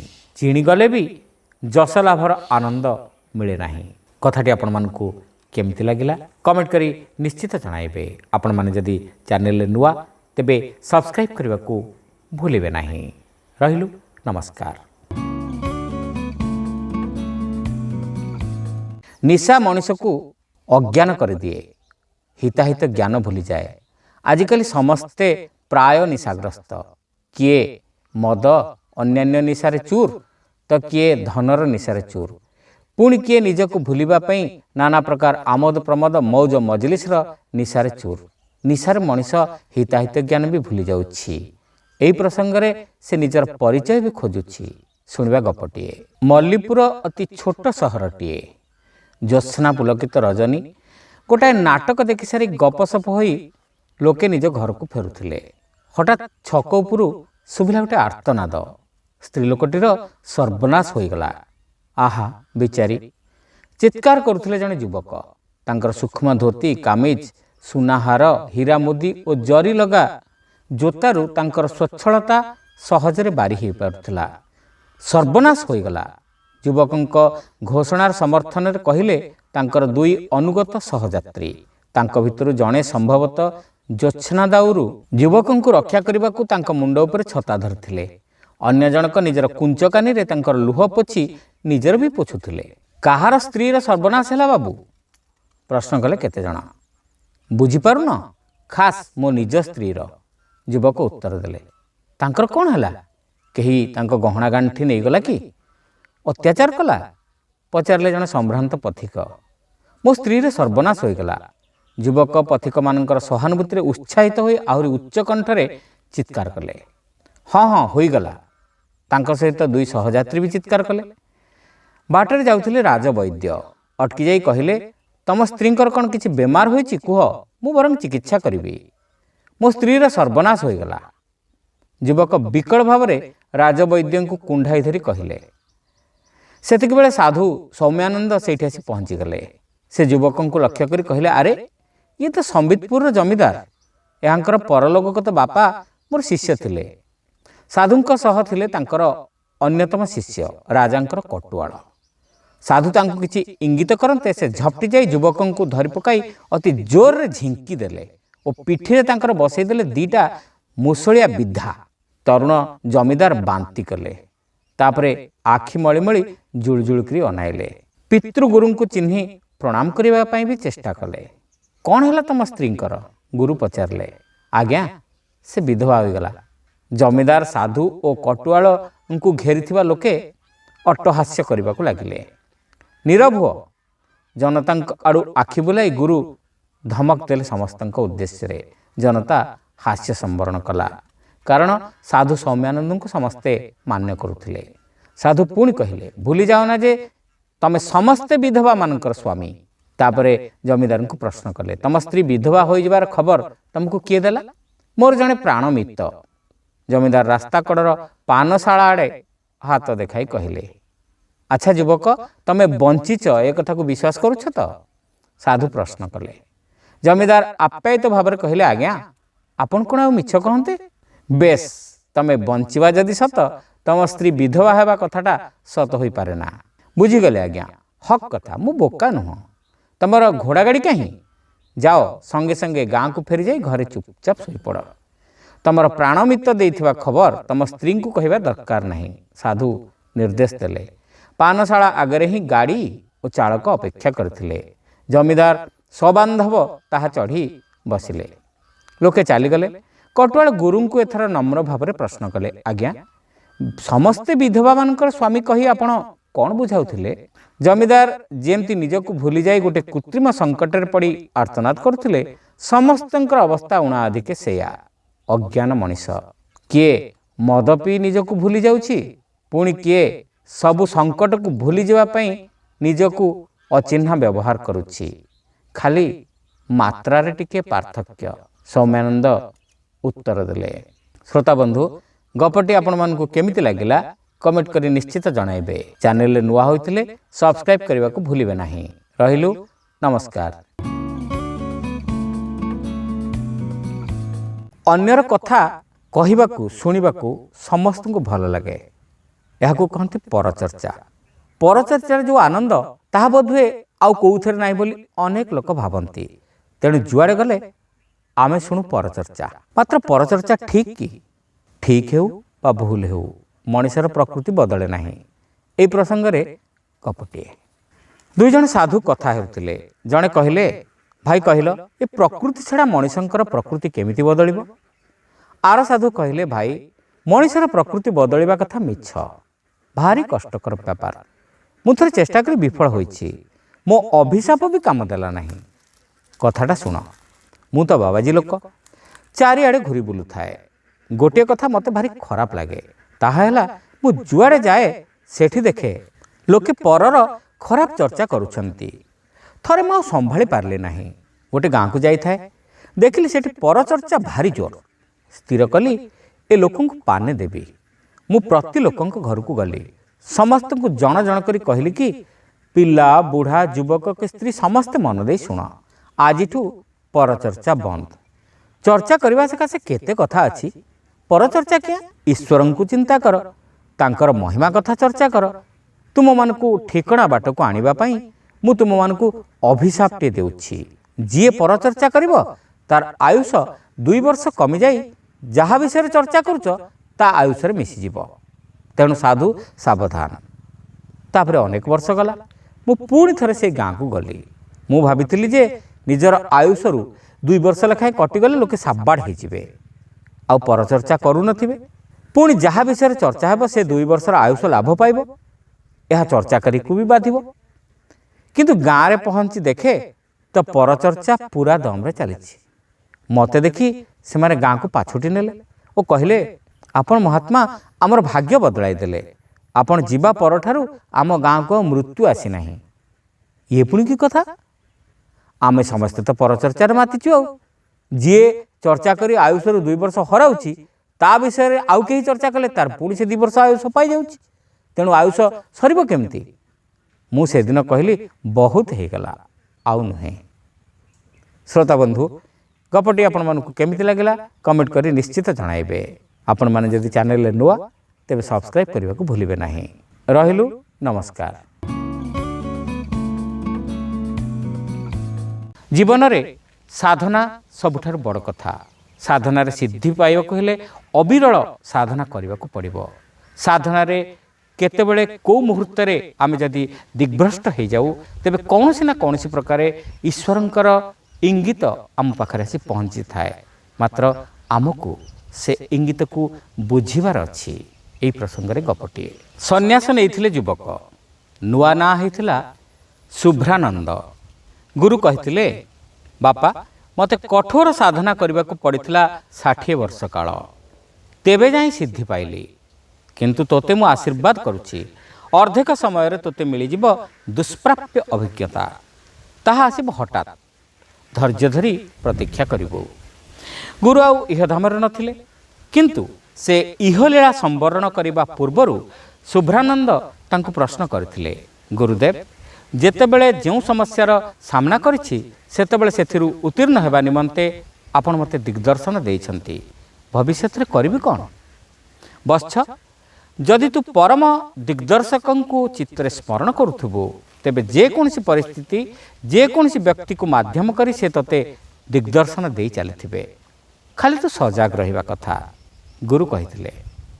वर्ष पर वर्ष बीतीगला 10 वर्ष 20 वर्ष 25 वर्ष शुभ्रानंदंकर मन हैला चेतनारे विशेष किछि प्रगति हेउ नाही। ए चिंतारे चित्त हैला तंकर विषादग्रस्त ना संसार को फेरी जीवा ही हेबा बुद्धिमान काम। हिमालय त्याग करी से राज्य अभिमुखे चलिले 2-3 दिन पर से पहुँचिले गोटे सहर रे।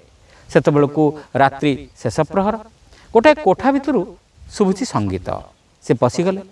केते जन संभ्रांत धनिक व्यक्ति जमीदार को घेरी बसिछंती नृत्य करुछंती नटनटी। शुभ्रानंद शुणिले रात्रिर प्रथम प्रहररू सेमानकर नृत्य गीत आरंभ हेलाणी किंतु से दुहे सारा राति नाचिबे गाइबे यह ही शर्त। मद्यासक्त जमीदार और मित्र माने देखंतु बा न देखंतु किए निदरे शोइलाणी किए ढुलौ ढुलौ हठात थरे बाहा बाहा कही पुणी ढुलई पड़ुछि किंतु नटनटी नृत्यरत शर्त भंग करी नृत्य बंद कले पुरस्कार मिलिब नाही। पाखरे बसी शुभ्रानंद शुणिले बड़ क्लांत नटी आकुल भाव नट को कहूछि आउ पारु नाही एथर थाउ। नट किंतु गीत भितर उत्तर देला बहुत गई थोड़ी रही थोड़ी की अब जाए नट कहे हे नटी ताल भंग न पाए। शुभ्रानंद उठी पड़िले। हिमालय अभिमुखे बाहुड़ा यात्रा आरंभ हैला। से दिग्दर्शन पाई जाइछंती साधनार ताल भंग हेबाकु से देबे नाही। श्रोता बंधु गपटी आपण मानकु केमिति लागिला कमेंट करी निश्चित जणाइबे। आपण माने जदि चैनल नुआ तेबे सब्सक्राइब करने को भूलिबे नहीं। रहिलु नमस्कार। अनेक समय आमे किछि सफलता पाइबा पई चेष्टा करिथाउ तेबे सबु चेष्टा जे सफलता आनी दिए से कथा नुहे। जो कार्य लगी आमे चेष्टा करू से कार्य लगी आमर चेष्टा पछरे उपादान रहितबा आवश्यक। एई प्रसंग रे गपटिए जणे बापा तार पिलाटी को नहीं शिक्षकों पाखकू आसिले। तांकर दुख थिला जे अनेक परिश्रम कला परे भी पिलाटी परीक्षार भल फल देखाई पारु नहीं। शिक्षक कहिले पिलाटी भल तार अन्य कौनसी विषय प्रतिभा थाई पारे ताकू आविष्कार करने को हेबो किंतु आपण कहीं ता पाठपढ़ा पछरे पड़िछंती। पिलाटीर बापा कहिले मु किंतु भावे जे चेष्टा और अध्यवसाय द्वारा सबकिछि संभव। मो पुओ बोधुए ठीक भाव चेष्टा करूना आपण ताकू बुझांतु। शिक्षक कहिले ताकू बुझाइबा आगरु आसंतु आपण को गपटी कहे। जड़े सन्यासी थिले तांको पाखरे शिक्षा ग्रहण करने सकाशे विभिन्न अंचल पिला माने आसुथिले। जड़े धनी ब्राह्मण तांको पुओ को सन्यासी आश्रम रे छाड़ी दे गले। तांको इच्छा थिला जेमिति पिलाटी जोग ध्यान तर्क विचार सबुथिरे पारदर्शिता देखाऊ। पिलाटी भी थिला भारी आज्ञाबह। से भी କାମରେ ଲାଗିଗଲା। କିନ୍ତୁ ଗୁରୁ ଦେଖିଲେ ଯେ ତା ଦେଇ ଏସବୁ ହେବ ନାହିଁ। ଗୁରୁ ତାକୁ ଇଟାଟିଏ ଧରାଇ ଦେଇ କହିଲେ, ବାପା ଆକୁ ଘଷି ଏମିତି ଚିକଣ କର ଯେମିତି ଏଥିରେ ମୁହଁ ଦିଶିବ। ଶିଷ୍ୟଟି ଇଟାକୁ ଘଷିବାକୁ ଲାଗିଲା। ନିର୍ଦ୍ଧାରିତ ସମୟ ପରେ ପିଲାଟିକୁ ନେବା ପାଇଁ ତାର ବାପା ଆସିଲେ। ପିଲାଟି ପାଖରେ କିଛି ଭଲ ଫଳ ଦେଖିନପାରି ଦୁଃଖିତ ହେଲେ। ସେ ଗୁରୁଙ୍କୁ ପଚାରିଲେ, ଆଜ୍ଞା ଇଏ କ'ଣ ଚେଷ୍ଟା ଓ ଅଭ୍ୟାସ କିଛି କରିନାହିଁ? ସନ୍ନ୍ୟାସୀ କହିଲେ, ହଁ କରିଛି। ତହୁଁ ପିଲାଟିର ବାପା କହିଲେ, ତେବେ କିଛି ଲାଭ ହେଲା ନାହିଁ କେମିତି? ସନ୍ନ୍ୟାସୀ କହିଲେ, ହେ ଦେଖନ୍ତୁ, ସେ ଅନେକ ଦିନ ହେଲାଣି ଏହି ବିରାଟ ଇଟାକୁ ଘଷି ଚାଲିଛି, କାରଣ ଏହାକୁ ଚିକ୍କଣ କରି ସେ ଗୋଟିଏ ଦର୍ପଣ ତିଆରି କରିବ। ଇଟାଟି ଘୋରି ଘୋରି ସରୁ ସଳିତା ଭଳି ହେଲାଣି, କିନ୍ତୁ ଦର୍ପଣ ହେଲା ନାହିଁ। ପିଲାଟିର ବାପା କହିଲେ, ଇଟାରେ କ'ଣ ଦର୍ପଣ ହେବା ସମ୍ଭବ? ସନ୍ନ୍ୟାସୀ କହିଲେ, ସେଇ କଥା ତ କହୁଛି, ଚେଷ୍ଟାରେ କିଛି ନଥାଏ, ଉପାଦାନ ଥିଲେ ଯାଇ ଚେଷ୍ଟା କାମ ଦିଏ। କଥାଟି ଆପଣମାନଙ୍କୁ କେମିତି ଲାଗିଲା କମେଣ୍ଟ କରି ନିଶ୍ଚିତ ଜଣାଇବେ। ଆପଣମାନେ ଯଦି ଚ୍ୟାନେଲରେ ନୂଆ ତେବେ ସବସ୍କ୍ରାଇବ୍ କରିବାକୁ ଭୁଲିବେ ନାହିଁ। ରହିଲୁ, ନମସ୍କାର। ବୁଢ଼ୀଟିଏ ଥାଏ, ବହୁତ ଧନ ସମ୍ପତ୍ତିର ମାଲିକାଣୀ, କିନ୍ତୁ ଏ ସଂସାରରେ ତାର ନାତୁଣୀଟି ବ୍ୟତୀତ ଆଉ କେହି ନଥାନ୍ତି। ହେଲେ ବୁଢ଼ୀର ନାତୁଣୀ ପ୍ରତି ଶ୍ରଦ୍ଧା କମ୍, ଶାସନ ଅଧିକ ଥାଏ। ସବୁବେଳେ ନାତୁଣୀକୁ କଡ଼ା ଶାସନ ଭିତରେ ରଖିଥାଏ। ତାକୁ ବାହାରେ କାହା ସହିତ ଖେଳିବାକୁ ଛାଡ଼େ ନାହିଁ। ବାହାରୁ କିଏ ସାଙ୍ଗ ଝିଅ ଆସିବାକୁ ଚାହିଁଲେ ମନା କରିଦିଏ। ସେ ଜେଜେମା ପାଖରେ ଡରି ମରି ଥାଏ। ନାତୁଣୀ ପାଇଁ ଘରଟି ଏକ ସାକ୍ଷାତ ବନ୍ଦୀଶାଳା। ଜେଜେମା ଆଉ ଶୁଆଟିଏ ଛଡ଼ା ଆଉ କାହାକୁ ସେ ଘରେ ଦେଖିବା କଷ୍ଟ। ଝରକା ଖୋଲି ଦେଇ ନାତୁଣୀ ଦେଖେ ବାହାରେ ପିଲାମାନେ ଆନନ୍ଦରେ ଖେଳୁଛନ୍ତି। ତେଣୁ ସେ ମନେ ମନେ ବୁଢ଼ୀ ଉପରେ ଚିଡ଼େ, କିନ୍ତୁ ଡରରେ କିଛି କହିପାରେ ନାହିଁ। ବୁଢ଼ୀ ଯେତେବେଳେ ଘର ବାହାରକୁ ଯାଏ, ନାତୁଣୀ ସେତେବେଳେ ରାଗରେ ବଡ଼ ପାଟିରେ କହେ, ଛି ଛି ମରୁନି ଏ ବୁଢ଼ୀଟା। ଏଇ କଥାଟି ବାରମ୍ବାର ଶୁଣି ଶୁଆ ମଧ୍ୟ ଶିଖି ନେଇଥାଏ। ଦିନେ ବୁଢ଼ୀ ସହିତ କଥା କହୁ କହୁ ଶୁଆ କହିଲା, ଛି ଛି ମରୁନି ଏ ବୁଢ଼ୀଟା। ବୁଢ଼ୀ ତ ରାଗରେ ନିଆଁ। ଏ କଥା କିଏ ଶୁଆକୁ ଶିଖେଇଲା? ନାତୁଣୀ ତ ସବୁବେଳେ ଭୟରେ ଚୁପ୍ ହୋଇ ବସିଥାଏ। ତେବେ କିଏ ଶିଖେଇଲା ଏମିତି ଭାଷା? ବହୁତ ଭାବିଚିନ୍ତି କିଛି କୂଳ କିନାରା ନ ପାଇ ସେ ଚୁପ୍ ରହିଲା। ଦିନେ ବୁଢ଼ୀ ପାଖକୁ ପଡ଼ୋଶୀ ଘରର ବୁଢ଼ୀଟିଏ ଆସିଥାଏ। ଦୁହେଁ ବହୁତ ସମୟ କଥାବାର୍ତ୍ତା ହେଲେ, ସୁଖ ଦୁଃଖ ହେଲେ। ଶୁଆର ମଧ୍ୟ ଇଚ୍ଛା ହେଲା କିଛି କଥା ହେବା ପାଇଁ। ସେ କହିଲା, ଛି ଛି ମରୁନି ଏ ବୁଢ଼ୀଟା। ଏ କଥା ଶୁଣି ପଡ଼ୋଶୀ ବୁଢ଼ୀର ମୁହଁ ଫିକା ପଡ଼ିଗଲା। ସେ ରାଗରେ ଗରଗର ହୋଇ ବୁଢ଼ୀକୁ କିଛି ନ କହି ଘରକୁ ପଳାଇଗଲା। ଏ ବୁଢ଼ୀକୁ ବଡ଼ ଅପମାନ ଲାଗିଲା। ଶୁଆର ଭାଷା ବଦଳାଇବା ପାଇଁ ବୁଢ଼ୀ ବହୁତ ଚିନ୍ତା କଲା। ବୁଢ଼ୀ ରହୁଥିବା ଗଳିରେ ରାମଶାସ୍ତ୍ରୀ ନାମକ ଜଣେ ପଣ୍ଡିତ ଥାନ୍ତି। ତାଙ୍କ ଘରେ ମଧ୍ୟ ଶୁଆଟିଏ ଥାଏ। ବୁଢ଼ୀ ଭାବିଲା, ପଣ୍ଡିତଙ୍କର ଶୁଆମାନଙ୍କ ବିଷୟରେ ନିଶ୍ଚିତ ବହୁତ ଜ୍ଞାନ ଥିବ। ସେଇଦିନ ହିଁ ସେ ପଣ୍ଡିତଙ୍କୁ ଦେଖା କରି କହିଲା, ଶାସ୍ତ୍ରୀଜୀ, ଆମ ଶୁଆର ଭାଷା ବଡ଼ ଖରାପ। କେହି ଆମ ଘରକୁ ଆସିଲେ ଶୁଆ ଖରାପ ଭାଷାରେ କଥା କହୁଛି। ସେସବୁ ଶୁଣି ମୋତେ ବଡ଼ ଅସୁବିଧା ଲାଗୁଛି। ଲଜ୍ଜାରେ ମୁଁ କାହା ସହିତ ଦିପଦ କଥା ବି ହୋଇପାରୁନାହିଁ। ଶୁଆ ଯେପରି ଭଲ କଥା କହିବ, ସେଥିପାଇଁ ମୋତେ କିଛି ଉପାୟ କୁହନ୍ତୁ। ଏକଥା ଶୁଣି ପଣ୍ଡିତ ଅଳ୍ପ ହସି କହିଲେ, ଇଏ ବା କି ବଡ଼ କଥା। ଆମ ଶୁଆ ଭଲ ଭଲ କଥା କହୁଛି। 2-3 ଦିନ ତୁମ ଶୁଆ ସାଙ୍ଗରେ ରହିଲେ ତୁମ ଶୁଆ ଆମ ଶୁଆଠାରୁ ଭଲ କଥା ଶିଖିନେବ। ଆଜି ତମେ ଆମ ଶୁଆକୁ ନେଇଯାଅ। ତୁମ ଶୁଆ ଭଲ କଥା ଶିଖି ସାରିଲା ପରେ ମୋତେ ଆଣି ଆମ ଶୁଆକୁ ଫେରାଇ ଦେଇଯିବ। ବୁଢ଼ୀ ପଣ୍ଡିତଙ୍କୁ ବହୁତ କୃତଜ୍ଞତା ଜଣାଇ ଶୁଆଟି ଧରି ଘରକୁ ଫେରିଲା ଓ ନିଜ ଶୁଆ ସହିତ ସେ ପଞ୍ଜୁରୀରେ ରଖିଲା। ନୂଆ ଶୁଆକୁ ଦେଖି ବୁଢ଼ୀର ଶୁଆ ରାଗରେ ଆଖି ବୁଲେଇଲା ଓ ଡୋଳା ବୁଲେଇ ବୁଲେଇ କହିଲା, ଛି ଛି ମରୁନି ଏ ବୁଢ଼ୀଟା। ତତ୍କ୍ଷଣାତ୍ ପଣ୍ଡିତଙ୍କ ଶୁଆ କହିଲା, ତଥାସ୍ତୁ। ବୁଢ଼ୀ ରାଗି ଯାଇ ପଞ୍ଜୁରୀର କବାଟ ସଙ୍ଗେ ସଙ୍ଗେ ଖୋଲିଦେଲା ଓ ଶୁଆ ଦୁହେଁ ସେଠାରୁ ଖୁସିରେ ଉଡ଼ିଗଲେ। ସେମାନଙ୍କୁ ଦେଖି ବୁଢ଼ୀ କହିଲା, ଯା ମର 2 ଜଣ ଯାକ, ଦୁଷ୍ଟ କେଉଁଠିକାର। ଶ୍ରୋତା ବନ୍ଧୁ, ଗପଟି ଆପଣମାନଙ୍କୁ କେମିତି ଲାଗିଲା କମେଣ୍ଟ କରି ନିଶ୍ଚିତ ଜଣାଇବେ। ଆପଣ ଯଦି ଚ୍ୟାନେଲରେ ନୂଆ ତେବେ ସବସ୍କ୍ରାଇବ୍ କରିବାକୁ ଭୁଲିବେ ନାହିଁ। ରହିଲୁ, ନମସ୍କାର। ଭବିଷ୍ୟତ ଜାଣିବା ଲାଗି ସମସ୍ତଙ୍କର ଇଚ୍ଛା ଥାଏ, ମାତ୍ର ଭବିଷ୍ୟତ ଜାଣିବା ଆଦୌ ନିରାପଦ ନୁହେଁ। ଈଶ୍ୱର ଭବିଷ୍ୟତ ନ ଜାଣିବା ଲାଗି ସବୁ ପ୍ରକାର ବିଧାନ କରିଛନ୍ତି। ମଣିଷ ଯଦି ଈଶ୍ୱରଙ୍କର ଏହି ବିଧାନର ବିରୁଦ୍ଧରେ ଯିବାକୁ ଚାହେଁ, ତେବେ ନିଶ୍ଚିତ ରୂପେ ଅସୁବିଧାରେ ପଡ଼ିବ। ଏହି ପ୍ରସଙ୍ଗରେ ଗପଟିଏ। ଜଣେ ରାଜାଙ୍କର ଇଚ୍ଛା ହେଲା ସେ ତ୍ରିକାଳ ଦ୍ରଷ୍ଟା ହେବେ। ସେ ଜଣେ ସିଦ୍ଧ ଗୁରୁଙ୍କ ପାଖରେ ପହଞ୍ଚି ଶିଷ୍ୟତ୍ୱ ଗ୍ରହଣ କରି ନିଜର ଅଭିଳାଷ ପ୍ରକଟ କଲେ। ଜଙ୍ଗଲରେ ରହୁଥିବା ଗୁରୁ କହିଲେ, ମହାରାଜ, ଏ ବଡ଼ ବିଷମ କଥା। ईश्वर जेमिति भाव संसार तैयारी करिसेंती सेथिरे भविष्यतटा अज्ञात होई रहु बोली से चाहती। तेणु आपण सेथिपई जिद न करिबा भल। किंतु राजा सेथिरे सहमत हेले नाही। से जिद धरले और कहले तेबे आपण केमती निज भविष्यत कथा जानुछंती। यह शुणी गुरु किछि न कहि तांकर तत्वावधान रे राजा को शिक्षा देबाको आरंभ कले। राजांकर साधनारे खुण नथिला। जेउ दिन से ए विद्याटी पूरा पाईगले आग निज भविष्यत कण जानिबा सकाशे ध्यान रे बसिगले। से देखिले जे मासक भितरे वज्रपातरे तांकर मृत्यु हेब। यह जानिबा परे तांकर अकल गुडुम होईगला। से गुरुंक पाखकु दौड़िले। ए सब कथा वर्णना करी कहले महात्मा मते एथि रक्षा करंतु। गुरु कहले भाग्य को टाळिबा भगवान पक्षर मध्य असंभव। तेणु आपणकर मृत्यु अवधारित। आपण मो पाखकु आसीबा बेलू मु जानिथिली जे एई बेलारे आपणकर मृत्यु जग अछि। तेणु मु आपणकु भविष्यत जानिबार विद्या आयत्त न करिबाकू बारंबार कहूथिली। सुनंतु महाराज एई कारणरु ही भगवान चाहती जे भविष्यतटा अजणा होई रहू। भविष्यत जानिले अधिकांश आउ उद्यमी हेबे नाही। जो माने प्रकृति रे बैरागी और सिद्ध पुरुष से माने भविष्यतर विपद बा संपद कथा जानी भी अविचलित रहंती और निज काम निजे करि चलंती। आपण से भली सिद्ध पुरुष बा बैरागी नुहंती। संसारर समस्तंग भली आपण जणे। तेणु भगवान स्थिर करिसेंती जे भविष्यत अज्ञात रहू। आपण सेदिन पचारिथिले भगवान जदि ताहा चाहंती तेबे मु केमती भविष्यत कथा जानुछि।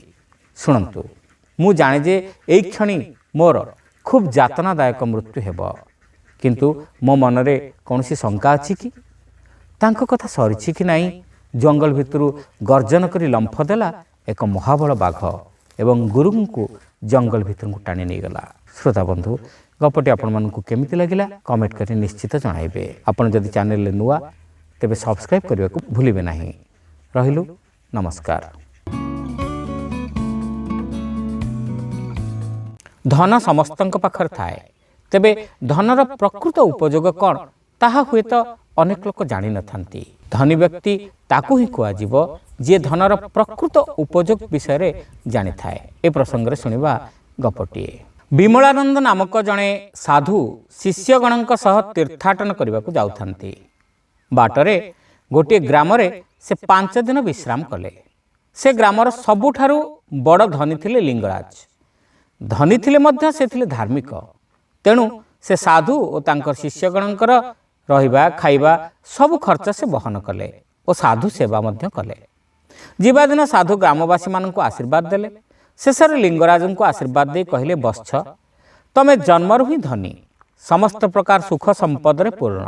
आउ तुमर किछि बाकी अछि कि जेउथिपई तमे मोर सेवा करूछ। एक कथा सुनी लिंगराज कहले साधु महाराज मोर जेते धन थिले मध्य साधु सेवा ठारू बळी आउ किछि ऐश्वर्य कोन थाई पारे। धनर मूल्य कोन साधु सेवार प्रकृत मूल्य अछि। मोर आउ किछि कामना नाही। एक कथा सुनी साधु तांकर बहुत प्रशंसा कले। एही समय सेठारे मंगराज नामक जने व्यक्ति उपस्थित होई कहले साधुजी मो मनर गोटे संदेह अछि। किछि विचार न करबी तो जणे कहि देई पारे कि धनर मूल्य किछि नाही। साधु कहले काहेकि तुमर एमती संदेह होला। प्रभु सारा दिन खटी खटी मु मोर परिवार को चलाई पारु नाही। ए ग्राम रे अधिकांश लोक मोरी भली अनेक कष्ट रे कौनसी प्रकार बंची रहिचंती। ए परिस्थिति रे धनर मूल्य नाही एक कथा केवल लिंगराजंक परि धनी व्यक्ति कहि परिबे समस्ते नुहे। आम पाई तो धनटा प्रधान जिनिस। एक कथा सुनी सेठारे उपस्थित ग्रामवासी माने हसी पकेले। लिंगराज मुंड तळकु कले। साधु कहले एथिरे हसिबार किछि नाही। धनर मूल्य अछि जदि ताहा भल भाबरे खर्च हुए। एबे लिंगराज तांकर धन जदि पर उपकार रे खर्च करंती तेबे ताहा लिंगराजर चरित्रर महत्व प्रतिपादन करिवो। जदि धन गच्छित होई रखा हुए तेबे ताहा माटी सहित समान। पुणी लिंगराजंक कांधरे हाथ रखी साधु कहले बस्छ तुमर निष्काम सेवारे मु संतुष्ट। तमे तम धनर किछि अंश दरिद्र ग्रामवासी सेवारे उत्सर्ग कले ताहा आहुरी महान होई उठिबो। धन ईश्वरंकर समस्त संतान। जार प्रकृत प्रयोजन ताको साहाय्य कर। ଈଶ୍ୱରଙ୍କର ସେବା ସେଇଥିରେ ହେବ। ତୁମର ଧନ ଆହୁରି ଆସୁ ଓ ତୁମର ମହତ୍ ଗୁଣ ଯୋଗୁଁ ତୁମର ଧନ ଦ୍ୱାରା ଗ୍ରାମବାସୀମାନେ ଉପକୃତ ହୁଅନ୍ତୁ। ଏତକ ଆଶୀର୍ବାଦ ଦେଇ ସାଧୁ ତାଙ୍କ ରାସ୍ତାରେ ଗଲେ। ସେହିଦିନଠାରୁ ଲିଙ୍ଗରାଜ ସମସ୍ତଙ୍କୁ ଅକୁଣ୍ଠ ଚିତ୍ତରେ ସାହାଯ୍ୟ କରନ୍ତି। ସେ ଖାଲି ଦାନ ଦେଇ ନିଜର କର୍ତ୍ତବ୍ୟ ସମ୍ପାଦନ କରନ୍ତି ନାହିଁ, କାରଣ ଦାନ ଗ୍ରହଣ କରୁଥିବା ଲୋକ ସେତକ ଖର୍ଚ୍ଚ କରିଦେଇ ପୁଣି ଅଳସୁଆ ହୋଇଯାଇପାରେ। ଗ୍ରହିତା ଯେପରି ତାଙ୍କର ଦାନକୁ ଉପଯୁକ୍ତ ଭାବରେ ବିନିଯୋଗ କରିବ ସେ ତାହା ଦେଖନ୍ତି। ଶ୍ରୋତାବନ୍ଧୁ, ଗପଟି କେମିତି ଲାଗିଲା କମେଣ୍ଟ କରି ଆମକୁ ନିଶ୍ଚିତ ଜଣାଇବେ। ଆପଣମାନେ ଯଦି ହୋଷ୍ଟରେ ନୂଆ ତେବେ ସବସ୍କ୍ରାଇବ୍ କରିବାକୁ ଭୁଲିବେ ନାହିଁ। ରହିଲୁ, ନମସ୍କାର। ଅଦୃଷ୍ଟ ଫଳ ଆମ ଭାଗ୍ୟରେ ନିଶ୍ଚିତ ଫଳିବ। କୁହାଯାଏ ଭାଗ୍ୟ କାହା ପାଇଁ କେଉଁ ରୂପରେ କିଭଳି ଆସେ ସେ କଥା କହିପାରିବ ନାହିଁ ମଣିଷ। ଭାଗ୍ୟ ତାର ନିର୍ଦ୍ଦେଶ ପ୍ରତିଦିନ ଜାରି କରୁଛି, ଆମେ ମଣିଷମାନେ ତାକୁ ବୁଝିପାରୁନଥାଉ। ଏହି ପ୍ରସଙ୍ଗରେ ଗପଟିଏ। ଜଣେ ଯାଦୁକର ଥିଲେ। ତାଙ୍କ ଯାଦୁରେ ସମସ୍ତେ ମୋହିତ ହୋଇଯାଉଥିଲେ। କୁହାଯାଉଥିଲା ଯେ ସେ ହେଉଛନ୍ତି ପୃଥିବୀର ସର୍ବଶ୍ରେଷ୍ଠ ଯାଦୁକର। ତାଙ୍କର ସବୁଠାରୁ ଭଲ ଯାଦୁ ଖେଳଟି ଥିଲା ରୂପ ବଦଳ। ସେ ଯେତେବେଳେ ଯେଉଁ ରୂପ ପାଇବାକୁ ଚାହୁଁଥିଲେ ସେହି ରୂପ ଧାରଣ କରିପାରୁଥିଲେ। ଥରେ ତାଙ୍କର ଜଣେ ଅତି ପ୍ରବୀଣ ଜ୍ୟୋତିଷଙ୍କ ସହିତ ଦେଖାହେଲା। ଜ୍ୟୋତିଷ ଜଣକ ଯାଦୁକରଙ୍କ ଜାତକ ଦେଖି କହିଲେ ଯେ ସେହିଦିନଠାରୁ ଯେଉଁଦିନ 3 ବର୍ଷ ପୂର୍ବ ଠିକ୍ ସେହିଦିନ ଯାଦୁକରଙ୍କର ମୃତ୍ୟୁ ହେବ। ମୃତ୍ୟୁ ପରେ 2 ବର୍ଷ ନର୍କ ଭୋଗ କଥା ବି ତାଙ୍କ କପାଳରେ ଲେଖା ଅଛି। ଯାଦୁକର ଏହା ଶୁଣି ବିମର୍ଷ ବୋଧ କଲେ, କିନ୍ତୁ ପରେ କହିଲେ ମୁଁ ମୋର ଯାଦୁକରୀ ଶକ୍ତି ଲଗାଇ ପ୍ରମାଣ କରିଦେବି ଯେ ମୋତେ ମୃତ୍ୟୁ ସ୍ପର୍ଶ ସୁଦ୍ଧା କରିପାରିବ ନାହିଁ। ଚାହୁଁ ଚାହୁଁ 3 ବର୍ଷ ପୂରିଗଲା। ଶେଷରେ ସେହି ଦିନଟି ଆସିଗଲା ଯେଉଁଦିନ ଯାଦୁକରଙ୍କର ମୃତ୍ୟୁ ହେବା କଥା। ମୃତ୍ୟୁଦୂତ ଆସି ପହଞ୍ଚିଗଲେ। ଯାଦୁକର ତ ଆଗରୁ ସତର୍କ ଥିଲେ, ତେଣୁ ସେ ତା ପୂର୍ବ ରାତିରୁ ଏକ କ୍ଷୁଦ୍ରାତି କ୍ଷୁଦ୍ର କୀଟର ରୂପ ଧାରଣ କରି ଗୋଟିଏ ପୂତିଗନ୍ଧମୟ ନର୍ଦ୍ଦମା ଭିତରେ ପଡ଼ିଥିବା ଏକ ପଚା ଫଳ ଭିତରକୁ ପଶିଗଲେ। ମୃତ୍ୟୁଦୂତ ତାଙ୍କୁ ବହୁତ ଖୋଜିଲେ, କିନ୍ତୁ କେଉଁଠି ତାଙ୍କୁ ନ ପାଇ କିଂକର୍ତ୍ତବ୍ୟ ବିମୂଢ଼ ହୋଇଗଲେ। କାମ ନ ସାରି ତ ମୃତ୍ୟୁଦୂତ ବାହୁଡ଼ି ପାରିବେ ନାହିଁ, ତେଣୁ ସେ ଅଦୃଶ୍ୟ ହୋଇ ଯାଦୁକରଙ୍କର ସନ୍ଧାନ ପାଇଁ ସେହି ସ୍ଥାନରେ ଛକି ରହିଲେ। ମାସ ପରେ ମାସ ବିତିଗଲା। ମୃତ୍ୟୁକୁ ଡରି ଯାଦୁକର କୀଟ ରୂପରେ ନର୍ଦ୍ଦମା ଆଉ ପଙ୍କରେ ପଡ଼ି ରହିଲେ, କିନ୍ତୁ ତାଙ୍କର ସହିବା ଶକ୍ତି ସୀମା ଟପି ଯାଇଥିଲା। ଦିନେ ଅତିଷ୍ଠ ହୋଇ ସେ ସେହି ପୂତିଗନ୍ଧମୟ ନର୍ଦ୍ଦମାରୁ ବାହାରି ଆସିଲେ। ସେ ବାହାରିବା କ୍ଷଣି ମୃତ୍ୟୁଦୂତମାନେ ତାଙ୍କୁ ଧରିନେଲେ। ଯାଦୁକର କହିଲେ ମୋତେ ଛାଡ଼, କାରଣ ମୋର ମରଣ ସମୟ ଗଡ଼ିଗଲାଣି। ମୃତ୍ୟୁଦୂତ ଉତ୍ତରରେ କହିଲେ ଅଧିକ ଚତୁର ହୁଅ ନା। 2 ବର୍ଷ ହେଲାଣି ତମେ କୀଟ ରୂପରେ ରହିଛ, ଅର୍ଥାତ୍ ମଣିଷ ଦେହର ଅବସାନ ହୋଇଛି। ତାମାନେ ତୁମେ ଯେଉଁ ସମୟରୁ ମଣିଷରୁ କୀଟକୁ ପରିବର୍ତ୍ତିତ ହୋଇଛ ସେହି କ୍ଷଣରୁ ହିଁ ତୁମେ ମରିସାରିଛ। ପୁଣି ବଡ଼ କଥା ହେଲା ମରଣକୁ ଡରି ତୁମେ ଯାହା କଲ ସେଥିରେ 2 ବର୍ଷ ପୂତିଗନ୍ଧମୟ ନର୍ଦ୍ଦମାରେ ନରକର ଯନ୍ତ୍ରଣା ଭୋଗ କରିଲ। ଏବେ ଚାଲ। ଯାଦୁକର ନିଜର ଅହଙ୍କାରକୁ ବୁଝିପାରୁଥିଲେ। କଥାଟି ଆପଣମାନଙ୍କୁ କେମିତି ଲାଗିଲା କମେଣ୍ଟ କରି ନିଶ୍ଚିତ ଜଣାଇବେ। ଆପଣମାନେ ଯଦି ଚ୍ୟାନେଲରେ ନୂଆ ତେବେ ସବସ୍କ୍ରାଇବ୍ କରିବାକୁ ଭୁଲିବେ ନାହିଁ। ରହିଲୁ, ନମସ୍କାର। ବାହାରୁ କାହାର ସ୍ୱଭାବ ଦେଖି କୌଣସି ଲୋକକୁ ଚିହ୍ନି ହେବ ନାହିଁ। ଲୋକଟିର ଦକ୍ଷତା କ'ଣ ତାକୁ ପରଖିବା ଦରକାର। ଏହା ବ୍ୟତୀତ ଲୋକର ଚରିତ୍ର ସମ୍ପର୍କରେ ମଧ୍ୟ ଧାରଣା ରହିବା ଆବଶ୍ୟକ। ଏଭଳି ନହେଲେ ଲୋକ ଚିହ୍ନିବାରେ ଭୁଲ ହେବ। ଏହି ପ୍ରସଙ୍ଗରେ ଗପଟିଏ। ଗୋଟିଏ ଗ୍ରାମରେ ମଦନ ସିଂ ନାମକ ଜଣେ ପହିଲବାନ ରହୁଥାନ୍ତି। ସେ କୁସ୍ତି ଲଢ଼ି ବହୁତ ପୁରସ୍କାର ପାଇଥାନ୍ତି। ପାଖ ଗ୍ରାମର ମୁଖିଆମାନେ ଏକଥା ଜାଣିଥିଲେ, ତେଣୁ ଗ୍ରାମ ପଞ୍ଚାୟତ ତରଫରୁ ତାଙ୍କୁ କର ଅସୁଲ କରିବାର ଦାୟିତ୍ୱ ଦିଆଗଲା। ସେ ବହୁତ ଭଲ ଭାବରେ ନିଜର କାମ ତୁଲାଉଥାନ୍ତି। ଥରେ ଜଣେ ଚୋର ତାଙ୍କ ଉପରେ ଆଖି ରଖିଲା। ଯେତେବେଳେ ସେ ବହୁତ ଟଙ୍କା ପଞ୍ଚାୟତ ଘରେ ରଖାଯାଇଥିଲା, ଚୋର ତାଲା ଭାଙ୍ଗି ସେସବୁ ଟଙ୍କା ନେଇ ଚମ୍ପଟ ହୋଇଗଲା। ଗ୍ରାମର ମୁଖିଆ ଏକଥା ଶୁଣି ବହୁତ ରାଗିଲେ। ମଦନକୁ ଡାକି କହିଲେ ତମେ ଜଣେ ପହିଲମାନ, ବଳୁଆ ବୋଲି ତମକୁ ଏ କାମରେ ଆମେ ରଖିଛୁ, ଚୋରକୁ ଧରିଲ ନାହିଁ କାହିଁକି? ମଦନ ସହଜ ଭାବରେ କହିଲେ ଶୁଣନ୍ତୁ, ଯେତେବେଳେ ମୁଁ କୁସ୍ତି ଲଢ଼େ ଲୋକମାନେ ସିଟି ମାରି ତାଳି ମାରି ମୋତେ ଉତ୍ସାହ ଦିଅନ୍ତି, ଯେଉଁଥିରେ ମୋର ବଳ ବହୁତ ଅଧିକ ହୁଏ, ମୁଁ ଜିତିଯାଏ। ଏଠାରେ ମୋତେ ତାଳି ମାରିବା ପାଇଁ କି ଉତ୍ସାହ ଦେବା ପାଇଁ କେହି ନଥିଲେ। ତେଣୁ ମୁଁ ଚୋରକୁ ଧରିପାରିଲି ନାହିଁ। ମଦନ ସିଂର କଥା ଶୁଣି ମୁଖିଆ ବୁଝିଗଲେ ଯେ ବାହାରୁ କାହାର ବଳିଷ୍ଠ ଦେହ ଦେଖି କାମ ଦେବା ଉଚିତ ନୁହେଁ। ତାର ସ୍ୱଭାବ ବିଷୟରେ ଯଥେଷ୍ଟ ଜ୍ଞାନ ରହିବା ଆବଶ୍ୟକ। ଗପଟି ଆପଣମାନଙ୍କୁ କେମିତି ଲାଗିଲା କମେଣ୍ଟ କରି ନିଶ୍ଚିତ ଜଣାଇବେ। ଆପଣମାନେ ଯଦି ଚ୍ୟାନେଲରେ ନୂଆ ତେବେ ସବସ୍କ୍ରାଇବ୍ କରିବାକୁ ଭୁଲିବେ ନାହିଁ। ରହିଲୁ, ନମସ୍କାର। ମଣିଷ ଜୀବନରେ ବିଭିନ୍ନ ବୃତ୍ତି ଅବଲମ୍ବନ କରି ବଞ୍ଚେ, କିନ୍ତୁ ଆମକୁ ଏକଥା ମନେ ରଖିବାକୁ ହେବ, ଯେଉଁ ବୃତ୍ତି ବି ଆମେ ଅବଲମ୍ବନ କରୁ ସମସ୍ତ ବୃତ୍ତି ସତ୍ୟ ଉପରେ ଆଧାରିତ ହେବା ଆବଶ୍ୟକ। ଆମେ ଯଦି ଏଇ ଗୋଟିଏ କଥାକୁ ମାନି ଚଳିବା ଯେ ଆମେ ସତ୍ୟ ଉପରେ ଆଧାରିତ ଏକ ବୃତ୍ତି ଅବଲମ୍ବନ କରିବା, ସେତେବେଳେ ଦେଖିବା ଆମେ ଯେଉଁ କାମ ବି କରୁ ତାହା ଧୀରେ ଧୀରେ ବଦଳି ଯାଉଛି ଏବଂ ଆମେ ସବୁବେଳେ ଭଲ କାମ ହିଁ କରିବାକୁ ଚେଷ୍ଟା କରିବା। ଏହି ପ୍ରସଙ୍ଗରେ ଗପଟିଏ। ଜଣେ ଚୋର ଥିଲା। ଜଙ୍ଗଲ ଭିତରେ କୁଡ଼ିଆଟିଏ କରି ସେ ରହୁଥିଲା। ଯଦିଓ ସେ ଚୋରି କରୁଥିଲା, ତଥାପି ତାର ଏମିତି କିଛି ସଂସ୍କାର ଥିଲା ଯାହାଫଳରେ ସେ ଅନ୍ୟମାନଙ୍କଠାରୁ ଭିନ୍ନ ଥିଲା। ସେ ପରୋପକାରୀ ଥିଲା। ନିଜ ପାଇଁ ଯେତିକି ଦରକାର ସେତିକି ଉପାର୍ଜନ କରିବା ପାଇଁ ସେ ଚୋରି କରୁଥିଲା। ସେ ମିଛ କହୁନଥିଲା। ଦିନକର କଥା, ତା କୁଡ଼ିଆରେ ଜଣେ ସନ୍ନ୍ୟାସୀ ଆଶ୍ରୟ ନେଲେ। ସେ କିଛି ଦିନ ତା ଘରେ ରହିଲେ। ଚୋରଟି ତାଙ୍କର ବହୁତ ସେବା କଲା। ସନ୍ନ୍ୟାସୀ ଦେଖିଲେ ଯେ ସବୁଦିନ ସମସ୍ତେ ଶୋଇଲା ପରେ ଅତି ସନ୍ତର୍ପଣରେ ସେ କୁଆଡ଼େ ବାହାରି ଯାଉଛି, ଭୋରୁ ସକାଳୁ ଫେରୁଛି। ସେ ସବୁ ବୁଝିପାରିଲେ। ତଥାପି ଦିନେ ତାକୁ ପଚାରିଲେ, ବାବୁ, ତମେ କି କାମ କର? ଚୋରଟି କହିଲା, ଆଜ୍ଞା, ମୁଁ ଚୋରି କରେ। ସନ୍ନ୍ୟାସୀ କହିଲେ, ସାବାସ, ତୁମେ ତ ପ୍ରଥମ ପରୀକ୍ଷାରେ ଉତ୍ତୀର୍ଣ୍ଣ ହେଲ, କାରଣ ତୁମେ ସତ କହିଲ। ଚୋର କହିଲା, ମୁଁ ଆଜ୍ଞା ସଦାବେଳେ ସତ କହିବାକୁ ଚେଷ୍ଟା କରିଥାଏ। ସବୁବେଳେ ସତ କହିବା ସହିତ ମୋର ବୃତ୍ତି ଖାପ ଖାଇଲା ନାହିଁ ବୋଲି ତ ଗାଁ ଛାଡ଼ି ଜଙ୍ଗଲରେ ରହୁଛି। ସନ୍ନ୍ୟାସୀ କହିଲେ, ତୁମେ ଏ ବୃତ୍ତି କାହିଁକି ଛାଡ଼ି ଦେଉନାହଁ? ଚୋରଟି କହିଲା, ଏ ଆଜ୍ଞା ମୋର କୌଳିକ ବୃତ୍ତି। ଏହା ଛଡ଼ା ଅନ୍ୟ କିଛି କାମ ମୁଁ ଜାଣିନାହିଁ। ସନ୍ନ୍ୟାସୀ କହିଲେ, ମୁଁ ତୁମକୁ କିଛି ଦିନ ହେଲା ଦେଖୁଛି। ତୁମେ ଯେମିତି ଜୀବନଯାପନ କରୁଛ ତାହା ପ୍ରାୟ ଜଣେ ଯୋଗୀ ଭଳି। କେବଳ ଗୋଟିଏ କଥା ମୁଁ ଲକ୍ଷ୍ୟ କଲି, ସେଟା ହେଲା ତୁମେ ତୁମ ବୃତ୍ତି ସକାଶେ ରାତିରେ ଘରୁ ବାହାରି ଯାଉଛ। ପ୍ରତ୍ୟହ ତୁମେ ରାତିର ଅନ୍ଧକାରକୁ ଅପେକ୍ଷା କରି ରହୁଛ। କିନ୍ତୁ ବାବୁ, ସୂର୍ଯ୍ୟ ହେଉଛନ୍ତି ସ୍ୱୟଂ ସତ୍ୟର ପ୍ରତୀକ।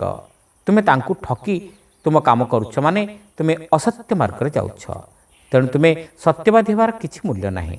ଚୋର କହିଲା, କିନ୍ତୁ ମୋତେ ଏ କାମ ଛଡ଼ା ଆଉ କିଛି ଆସେ ନାହିଁ। ସନ୍ନ୍ୟାସୀ କହିଲେ, ମୁଁ ଏହା ବି ଲକ୍ଷ୍ୟ କରିଛି ଯେ ତୁମର ଯେତିକି ସର୍ବନିମ୍ନ ଲୋଡ଼ା ତୁମେ ସେତିକି ଆୟ କରୁଛ। ତା ପାଇଁ ପୁଣି ଚୋରି କାହିଁକି? ତୁମେ ବରଂ ଭିକ୍ଷାବୃତ୍ତି କର, ତୁମେ ଅନ୍ଧାରକୁ ଲୋଡ଼ ନାହିଁ। ଚୋରଟିକୁ କଥା ପ୍ରଭାବିତ କଲା। ସେ ଭାବିଲା, ସନ୍ନ୍ୟାସୀ ଯାହା କହୁଛନ୍ତି ତା ଠିକ୍। ମୁଁ ସତ୍ୟବାଦୀ ବୋଲି ବାହାନା କରି ନିଜକୁ ଠକୁଛି। ମୁଁ ଯଦି ସତକୁ ଭଲ ପାଏ ତେବେ ଅନ୍ଧାରକୁ ଲୋଡ଼ୁଛି କିଆଁ? କଥାଟି ଆପଣମାନଙ୍କୁ କେମିତି ଲାଗିଲା କମେଣ୍ଟ କରି ନିଶ୍ଚିତ ଜଣାଇବେ। ଆପଣମାନେ ଯଦି ଚ୍ୟାନେଲରେ ନୂଆ ତେବେ ସବସ୍କ୍ରାଇବ୍ କରିବାକୁ ଭୁଲିବେ ନାହିଁ। ରହିଲୁ, ନମସ୍କାର। ଅନେକ ସମୟରେ ଭବିଷ୍ୟତବାଣୀ ମଣିଷ ବା ଜ୍ୟୋତିଷ ଶାସ୍ତ୍ରବିତ୍ମାନେ ଯାହା କରିପାରନ୍ତି ନାହିଁ, ପଶୁ, ପକ୍ଷୀ, କୀଟପତଙ୍ଗଗଣ ମଧ୍ୟ ତାଠାରୁ ଅଧିକ ଭଲ ଭବିଷ୍ୟତବାଣୀ କରିପାରନ୍ତି। କାରଣ ସେମାନେ ପ୍ରକୃତିର ବିଭିନ୍ନ ଅବସ୍ଥାକୁ ଭଲ ଭାବରେ ଜାଣିପାରିଥାନ୍ତି। ଏ ପ୍ରସଙ୍ଗରେ ଗପଟିଏ। ସରଜୁ ନଦୀ ତୀରରେ ବାସ କରୁଥିଲେ ଜଣେ ଜ୍ୟୋତିଷ। ସେ ଥିଲେ ଖୁବ୍ ନାମଜାଦା ଜ୍ୟୋତିଷ। ତାଙ୍କର ସୁଖ୍ୟାତି ଶୁଣି ଓ ତାଙ୍କୁ ଦେଖି ରାଜା ତାଙ୍କୁ ରାଜଦରବାରରେ ରଖିଲେ। ତାଙ୍କର ସୁଖ୍ୟାତି ଯୋଗୁଁ ବହୁତ ଲୋକ ମଧ୍ୟ ତାଙ୍କ ପାଖକୁ ଆସିବାକୁ ଲାଗିଲେ। ବହୁତ ଧନ ରୋଜଗାର ହେଲା। ସେ ଧନକୁ ସେ ବ୍ୟୟ କରି 100 ଏକର ଜମି କିଣିଲେ। ଜମି ଥିଲା ଗୋଟେ ନଦୀ ତୀରରେ। ବର୍ଷକୁ ଥରେ ଜ୍ୟୋତିଷ କିଛି ଦିନ ପାଇଁ ସେଠାକୁ ଯାଆନ୍ତି। ଧାନ ଫସଲ ଅମଳ କରି ନେଇ ଆସନ୍ତି। ଦିନେ ଦ୍ୱିପ୍ରହର ସମୟରେ ସେ ଭୋଜନ କରି ଶୋଇବାକୁ ଗଲେ। ନିଦ ଭାଙ୍ଗିଲା ପରେ ଥଣ୍ଡା ପବନରେ ବାହାର ପିଣ୍ଡାରେ ଯାଇ ବସିଲେ।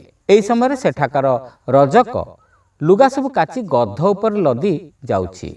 ଜ୍ୟୋତିଷଙ୍କୁ ଦେଖି କହିଲା, ମାଲିକ, ମନେ ହେଉଛି ଆପଣଙ୍କର ସବୁ ଧାନ ବାହାରେ ଅଛି। ତେଣୁ ଶୀଘ୍ର ବନ୍ଧାବନ୍ଧି କରି ଘର ଭିତରକୁ ବୋହି ଆଣନ୍ତୁ। ବେଶୀ ଡେରି କରିବେ ନାହିଁ। ନେଇଯିବି ଯେ, ତେବେ ଏତେ ତରବର କାହିଁକି? ଜ୍ୟୋତିଷ ପଚାରିଲେ। କ'ଣ କହୁଛନ୍ତି? ବର୍ଷା ଆସୁଛି ପରା, ପୁଣି ଝଡ଼ ବର୍ଷା, ସବୁ ଧାନ ନଷ୍ଟ ହୋଇଯିବ। ତେଣୁ ଯାହା କରିବାର ଶୀଘ୍ର କରନ୍ତୁ, ରଜକ କହିଲା। ରଜକର କଥା ଶୁଣି ଜ୍ୟୋତିଷ ହସି ହସି କହିଲେ, ଆରେ ତୁ ମଧ୍ୟ ଜ୍ୟୋତିଷ ବିଦ୍ୟା ଅଭ୍ୟାସ କରୁଛୁ ନା କ'ଣ? ଏବେ ବର୍ଷା କୁଆଡ଼ୁ ଆସିବ? ଝଡ଼ର ତ ପ୍ରଶ୍ନ ହିଁ ଉଠୁନି। ତୁ ଆକାଶକୁ ଦେଖୁଛୁଟି? ଏବେ ସଫା ଆକାଶ, ବାଦଲର ନାଁ ଗନ୍ଧ ନାହିଁ। ଏପରି ମୂର୍ଖଙ୍କ ପରି କଥା କହୁଛୁ ପୁଣି ମୋତେ? ହଜୁର, ମୁଁ ଆପଣଙ୍କର ଭଲ ପାଇଁ କହୁଛି। ମୁଁ ମାସ, ଋତୁ ବା ଜ୍ୟୋତିଷ ଶାସ୍ତ୍ର ଏସବୁ ବିଷୟରେ କିଛି ଜାଣିନାହିଁ, କିନ୍ତୁ ଏତିକି କହିଦେଇପାରିବି ଯେ କିଛି ସମୟ ମଧ୍ୟରେ ଝଡ଼ ତୁଫାନ ଆସିଯିବ। ତେଣୁ ଆପଣ ଗାଡ଼ି ପଠାଇ ସାରା କ୍ଷେତର ଧାନ ଲଦି ନେଇଯାଆନ୍ତୁ। ପରେ ବୁଝିବେ ମୋ କଥା ସତ କି ନାହିଁ। ଆପଣ ଜଣେ ଜ୍ୟୋତିଷ ବୋଲି ମୁଁ ଶୁଣିଛି, କିନ୍ତୁ ଏତିକି କଥା କେମିତି ବୁଝିପାରୁନାହାନ୍ତି ଯେ? ଏତିକି କହି ସେ ଗଧକୁ ଧରି ଚାଲିଗଲା। ରଜକର ମୂର୍ଖାମି ଦେଖି ଜ୍ୟୋତିଷ ହସିଲେ। ସେଇଠି ସେ ବସିଥାନ୍ତି। ଘଣ୍ଟାଏ ପରେ ଦେଖିଲେ ସେ ଆକାଶରେ କଳା ବାଦଲଟିଏ ଗୋଟିଏ ବିନ୍ଦୁ ଆକାରର ବହୁତ ଦୂରରେ ଦେଖାଯାଉଛି। କ୍ରମେ ତାହା ବ୍ୟାପିଗଲା ସାରା ଆକାଶ। କଳା ଘୁମର ମେଘ ଉଠି ଆସିଲା। ବିଜୁଳି ଓ ଘଡ଼ଘଡ଼ି ମଧ୍ୟ ଆସିଲା। କୁଆଡ଼ୁ ହଠାତ୍ ଭୟଙ୍କର ପବନ ମଧ୍ୟ ବହିବାକୁ ଲାଗିଲା। ଜ୍ୟୋତିଷ କିଛି ବୁଝିପାରିଲେ ନାହିଁ। ସେ କିଂକର୍ତ୍ତବ୍ୟ ବିମୂଢ଼ ହୋଇଗଲେ। ଧାନ ସବୁ ରକ୍ଷା କରାଯାଇ ପାରିବ ନାହିଁ। ରଜକର କଥାର ସତ୍ୟତା ସେ ଉପଲବ୍ଧି କଲେ, କିନ୍ତୁ ବହୁତ ଡେରିରେ। ସେ ତା କଥା ବିଶ୍ୱାସ କଲେ ନାହିଁ, କାରଣ ସେ ମୂର୍ଖ ଓ ତା କଥା ଶାସ୍ତ୍ର ସମ୍ମତ ନୁହେଁ। ଏବେ ସେ କେବଳ ଗୋଟିଏ କଥା ଭାବୁଥାନ୍ତି ଯେ ରଜକଟି କିପରି ଏହି ଝଡ଼ ତୋଫାନ କଥା ଆଗୁଆ ଜାଣିପାରିଲା। କୌଣସି ଜ୍ୟୋତିଷ ଶାସ୍ତ୍ର ଏତେ ଠିକ୍ ଭାବରେ ମଧ୍ୟ କହିପାରିବ ନାହିଁ। ଯାହା ହେଉ ଝଡ଼ ଆସିଲା ଓ ଚାଲିଗଲା। ବର୍ଷା ଛାଡ଼ିବା ମାତ୍ରେ ଜ୍ୟୋତିଷ ସେ ରଜକର ଘରକୁ ଧାଇଁଲେ। ରଜକକୁ ଦେଖି କହିଲେ, ଆରେ ଭାଇ, ତୋ କଥା ତ ସତ ହେଲା। ତୁ ବୋଧହୁଏ ଜ୍ୟୋତିଷ ଶାସ୍ତ୍ର ଜାଣୁ, ନହେଲେ ଏପରି ଭବିଷ୍ୟତବାଣୀ କରିଥାନ୍ତୁ କେମିତି? ତୁ ମୋତେ ଏ ବିଷୟରେ କିଛି କହ ତ। ତୁ ଏ ବିଦ୍ୟା କାହାଠାରୁ ଶିଖିଲୁ? ଜ୍ୟୋତିଷଙ୍କ କଥାରେ ରଜକ ହସିବାକୁ ଲାଗିଲା। କହିଲା, ମହାଶୟ, ମୋର ଏଇ ଜ୍ୟୋତିଷ ଶାସ୍ତ୍ରର ଗୁରୁ ହେଉଛି ମୋ ଗଧ। ମୋ ଗଧ ଏପରି ସବୁ ସଂକେତ ଓ ସୂଚନା ଦେବ ଯେ ମହାନ ଜ୍ୟୋତିଷ ଶାସ୍ତ୍ରବିତ୍ ମଧ୍ୟ ସେଠି ହାରିଯିବେ। ବର୍ଷା ହେବା ପୂର୍ବରୁ ମୋ ଗଧର କାନ ସବୁ ଠିଆ ହୋଇଯାଏ, ରୁମ ସବୁ ଟାଙ୍କୁରି ଉଠନ୍ତି ଓ ଆଖି ଉପରକୁ ଉଠେ। ସେ ଆକାଶକୁ ଚାହେଁ ବର୍ଷାର ଆଗମନ ପାଇଁ। ସେଥିପାଇଁ ସେ ଖୁସିରେ ନାଚି କୁଦି ବୁଲେ। ସେଥିରୁ ମୁଁ ଜାଣିପାରେ। ଜ୍ୟୋତିଷ ସବୁ ଶୁଣିବା ପରେ ଫେରିବା ବେଳେ ରଜକୁ କହିଲେ, ଯାହା ହେବାର ହେଲା, ତୁ ଏକଥା କାହାକୁ କହିବୁ ନାହିଁ, ନହେଲେ ମୋର ଇଜ୍ଜତ ମାଟିରେ ମିଶିଯିବ। କୌଣସି ପ୍ରକାରେ ଏ ଘଟଣା କଥା ଲୋକମାନେ ଜାଣିଗଲେ। ଜ୍ୟୋତିଷଙ୍କର ଖ୍ୟାତି କିଛିଟା କମିଗଲା ଓ ରଜକର ବିଶେଷତଃ ତାର ଗଧର ମୂଲ୍ୟ କିଛିଟା ବଢ଼ିଗଲା। ଶ୍ରୋତାବନ୍ଧୁ, ଗପଟି ଆପଣମାନଙ୍କୁ କେମିତି ଲାଗିଲା କମେଣ୍ଟ କରି ନିଶ୍ଚିତ ଜଣାଇବେ। ଚ୍ୟାନେଲକୁ ସବସ୍କ୍ରାଇବ୍ କରିନଥିଲେ ଆଉ ଡେରି କରନ୍ତୁ ନାହିଁ, ସବସ୍କ୍ରାଇବ୍ କରିଯାଆନ୍ତୁ। ରହିଲୁ, ନମସ୍କାର। ମଣିଷ ତାର ନିଜର ଶକ୍ତି ବିଷୟରେ ଅଜ୍ଞ। ସେଇଥିପାଇଁ ସାମାନ୍ୟ କଷ୍ଟ ହେଲେ ସେ ଭାଙ୍ଗି ପଡ଼େ। କିନ୍ତୁ ମଣିଷଠାରେ ରହିଥିବା ଅପରିସୀମ ଶକ୍ତିକୁ ସେ ଯଦି ବୁଝିପାରିବ, ସେତେବେଳେ ସେ କଷ୍ଟ ଉପରେ ବିଜୟ ଲାଭ କରିପାରିବ। ଏହି ପ୍ରସଙ୍ଗରେ ଗପଟିଏ। ଜଣେ ରାଜପୁତ୍ର ଏମିତି ଗେଲ ବସରିଆ ହୋଇ ବଢ଼ିଥିଲେ ଯେ ଶାରୀରିକ କଷ୍ଟ କ'ଣ ଜାଣିନଥିଲେ। ସେ ରାଜା ହେଲେ, କିନ୍ତୁ ଅତି ସୁକୁମାରିଆ ରାଜାଟିଏ ହେଲେ। ଦୁର୍ଭାଗ୍ୟକୁ ଥରେ ରାଜ୍ୟରେ ବିଦ୍ରୋହ ହେଲା। ରାଜପ୍ରାସାଦର କିଛି ଭୃତ୍ୟ ଅତି କଷ୍ଟରେ ନୂଆ ରାଜାଙ୍କୁ ନେଇ ଏକ ଜଙ୍ଗଲ ଭିତରେ ଛାଡ଼ି ଦେଇ ଆସିଲେ ଏବଂ କହିଲେ, ମଣିମା, ଏବେ ନିଜକୁ ବଞ୍ଚାନ୍ତୁ। ଜୀବନରେ କେବେ କଷ୍ଟ କରିନଥିବା ରାଜା ଏବେ ଜାଣିଲେ ମୃତ୍ୟୁ ନିଶ୍ଚିତ। ଜଙ୍ଗଲ ଭିତରେ ଥକ୍କା ହୋଇ ବସିଥିବା ବେଳେ ଜଣେ ଦୀର୍ଘକାୟ ଲୋକକୁ ଆସୁଥିବାର ଦେଖିଲେ। ରାଜା ତାଙ୍କ ପାଦ ତଳେ ପଡ଼ି ତାଙ୍କୁ ରକ୍ଷା କରିବାକୁ ଅନୁରୋଧ କଲେ। ଆଗନ୍ତୁକ ଜଣକ କହିଲେ, ମହାରାଜ, ଭୟ କରନ୍ତୁ ନାହିଁ, ମୁଁ ଆପଣଙ୍କୁ ଠିକ୍ ଚିହ୍ନିପାରିଛି। ଆମେ ବଣୁଆ ଜାତି ଚିରଦିନ ରାଜାଙ୍କର ଅନୁଗତ, କିନ୍ତୁ ଏ ସ୍ଥାନ ସୁରକ୍ଷିତ ନୁହେଁ। ଆମକୁ ଅନେକ ବାଟ ଯିବାକୁ ହେବ। ରାଜା ବିକଳ ଦିଶିଲେ। ଆଗନ୍ତୁକ କହିଲେ, ମଣିମା, ଭୟ କରନ୍ତୁ ନାହିଁ, ଆପଣ ମୋ କାନ୍ଧରେ ବସନ୍ତୁ, ମୁଁ ଆପଣଙ୍କୁ ନେଇଯିବି। ତାପରେ ରାଜାଙ୍କୁ କାନ୍ଧରେ ବସାଇ ସେହି ବ୍ୟକ୍ତି ଆଗକୁ ଚାଲିଲେ। କେତେ ଯେ ବାଟ, କେତେ ପାହାଡ଼, କେତେ କାନ୍ତାର। ଦିନଯାକ ଚାଲିଲା ପରେ ସେମାନେ ଯାଇ ସନ୍ଧ୍ୟାରେ ଅଟକିଲେ ଏବଂ ରାଜାଙ୍କ ସକାଶେ ଖାଦ୍ୟର ବ୍ୟବସ୍ଥା ସେ ବ୍ୟକ୍ତି କଲେ। ପୁଣି ପରଦିନ ସକାଳୁ ଯାତ୍ରା। ଏମିତି ବିତିଗଲା କେତେ ଦିନ। ଏ ଭିତରେ ରାଜା ତାଙ୍କୁ ମିତ୍ର ବୋଲି ଡାକିବା ଆରମ୍ଭ କରିଦେଇଥିଲେ। ଦିନେ ସନ୍ଧ୍ୟା ପରେ ରାଜା ପଚାରିଲେ, ମିତ୍ର, ଅନେକ ଦିନ ହେଲା ଆପଣ ମୋ ପାଇଁ କଷ୍ଟ କରି ଚାଲିଛନ୍ତି। ଆପଣଙ୍କର ପାଦର ଛାଲ ପଡ଼ିଗଲାଣି, କାନ୍ଧର ମାଂସପେଶୀ ବି ମୋ ଓଜନରେ ଅବଶ ହୋଇଯିବଣି। ଆପଣ କଷ୍ଟ ସହୁଛନ୍ତି କେମିତି? ସେ କହିଲେ, ମୋ ବାପା ମୋତେ ପିଲାଦିନେ ଦୁଇଟି କଥା କହିଥିଲେ। ପ୍ରଥମ ହେଲା, ମଣିଷର ଶକ୍ତି ଅସୀମ। ଦ୍ୱିତୀୟ ହେଲା, କଷ୍ଟ ଯଦି ତୁମକୁ ବିଚଳିତ କରିଦେଲା, ତେବେ ତାହା ତୁମ ଆତ୍ମା ଉପରେ କଷ୍ଟ ନାମକ ରାକ୍ଷସର ବିଜୟ। ତୁମେ ଏମିତି କ୍ଷମତା ଦେଖାଅ ଯେମିତି କଷ୍ଟ ତୁମଠାରେ କଷ୍ଟ ପାଇବ। ପରଦିନ ସକାଳେ ରାଜା କହିଲେ, ମୁଁ ବି ଚାଲିବି, କଷ୍ଟ ହେଉ ପଛକେ, କଷ୍ଟ ନ ଜିତୁ। ଶ୍ରୋତାବନ୍ଧୁ, କଥାଟି ଆପଣମାନଙ୍କୁ କେମିତି ଲାଗିଲା କମେଣ୍ଟ କରି ନିଶ୍ଚିତ ଜଣାଇବେ। ଆପଣମାନେ ଯଦି ଚ୍ୟାନେଲରେ ନୂଆ ତେବେ ସବସ୍କ୍ରାଇବ୍ କରିବାକୁ ଭୁଲିବେ ନାହିଁ। ରହିଲୁ, ନମସ୍କାର।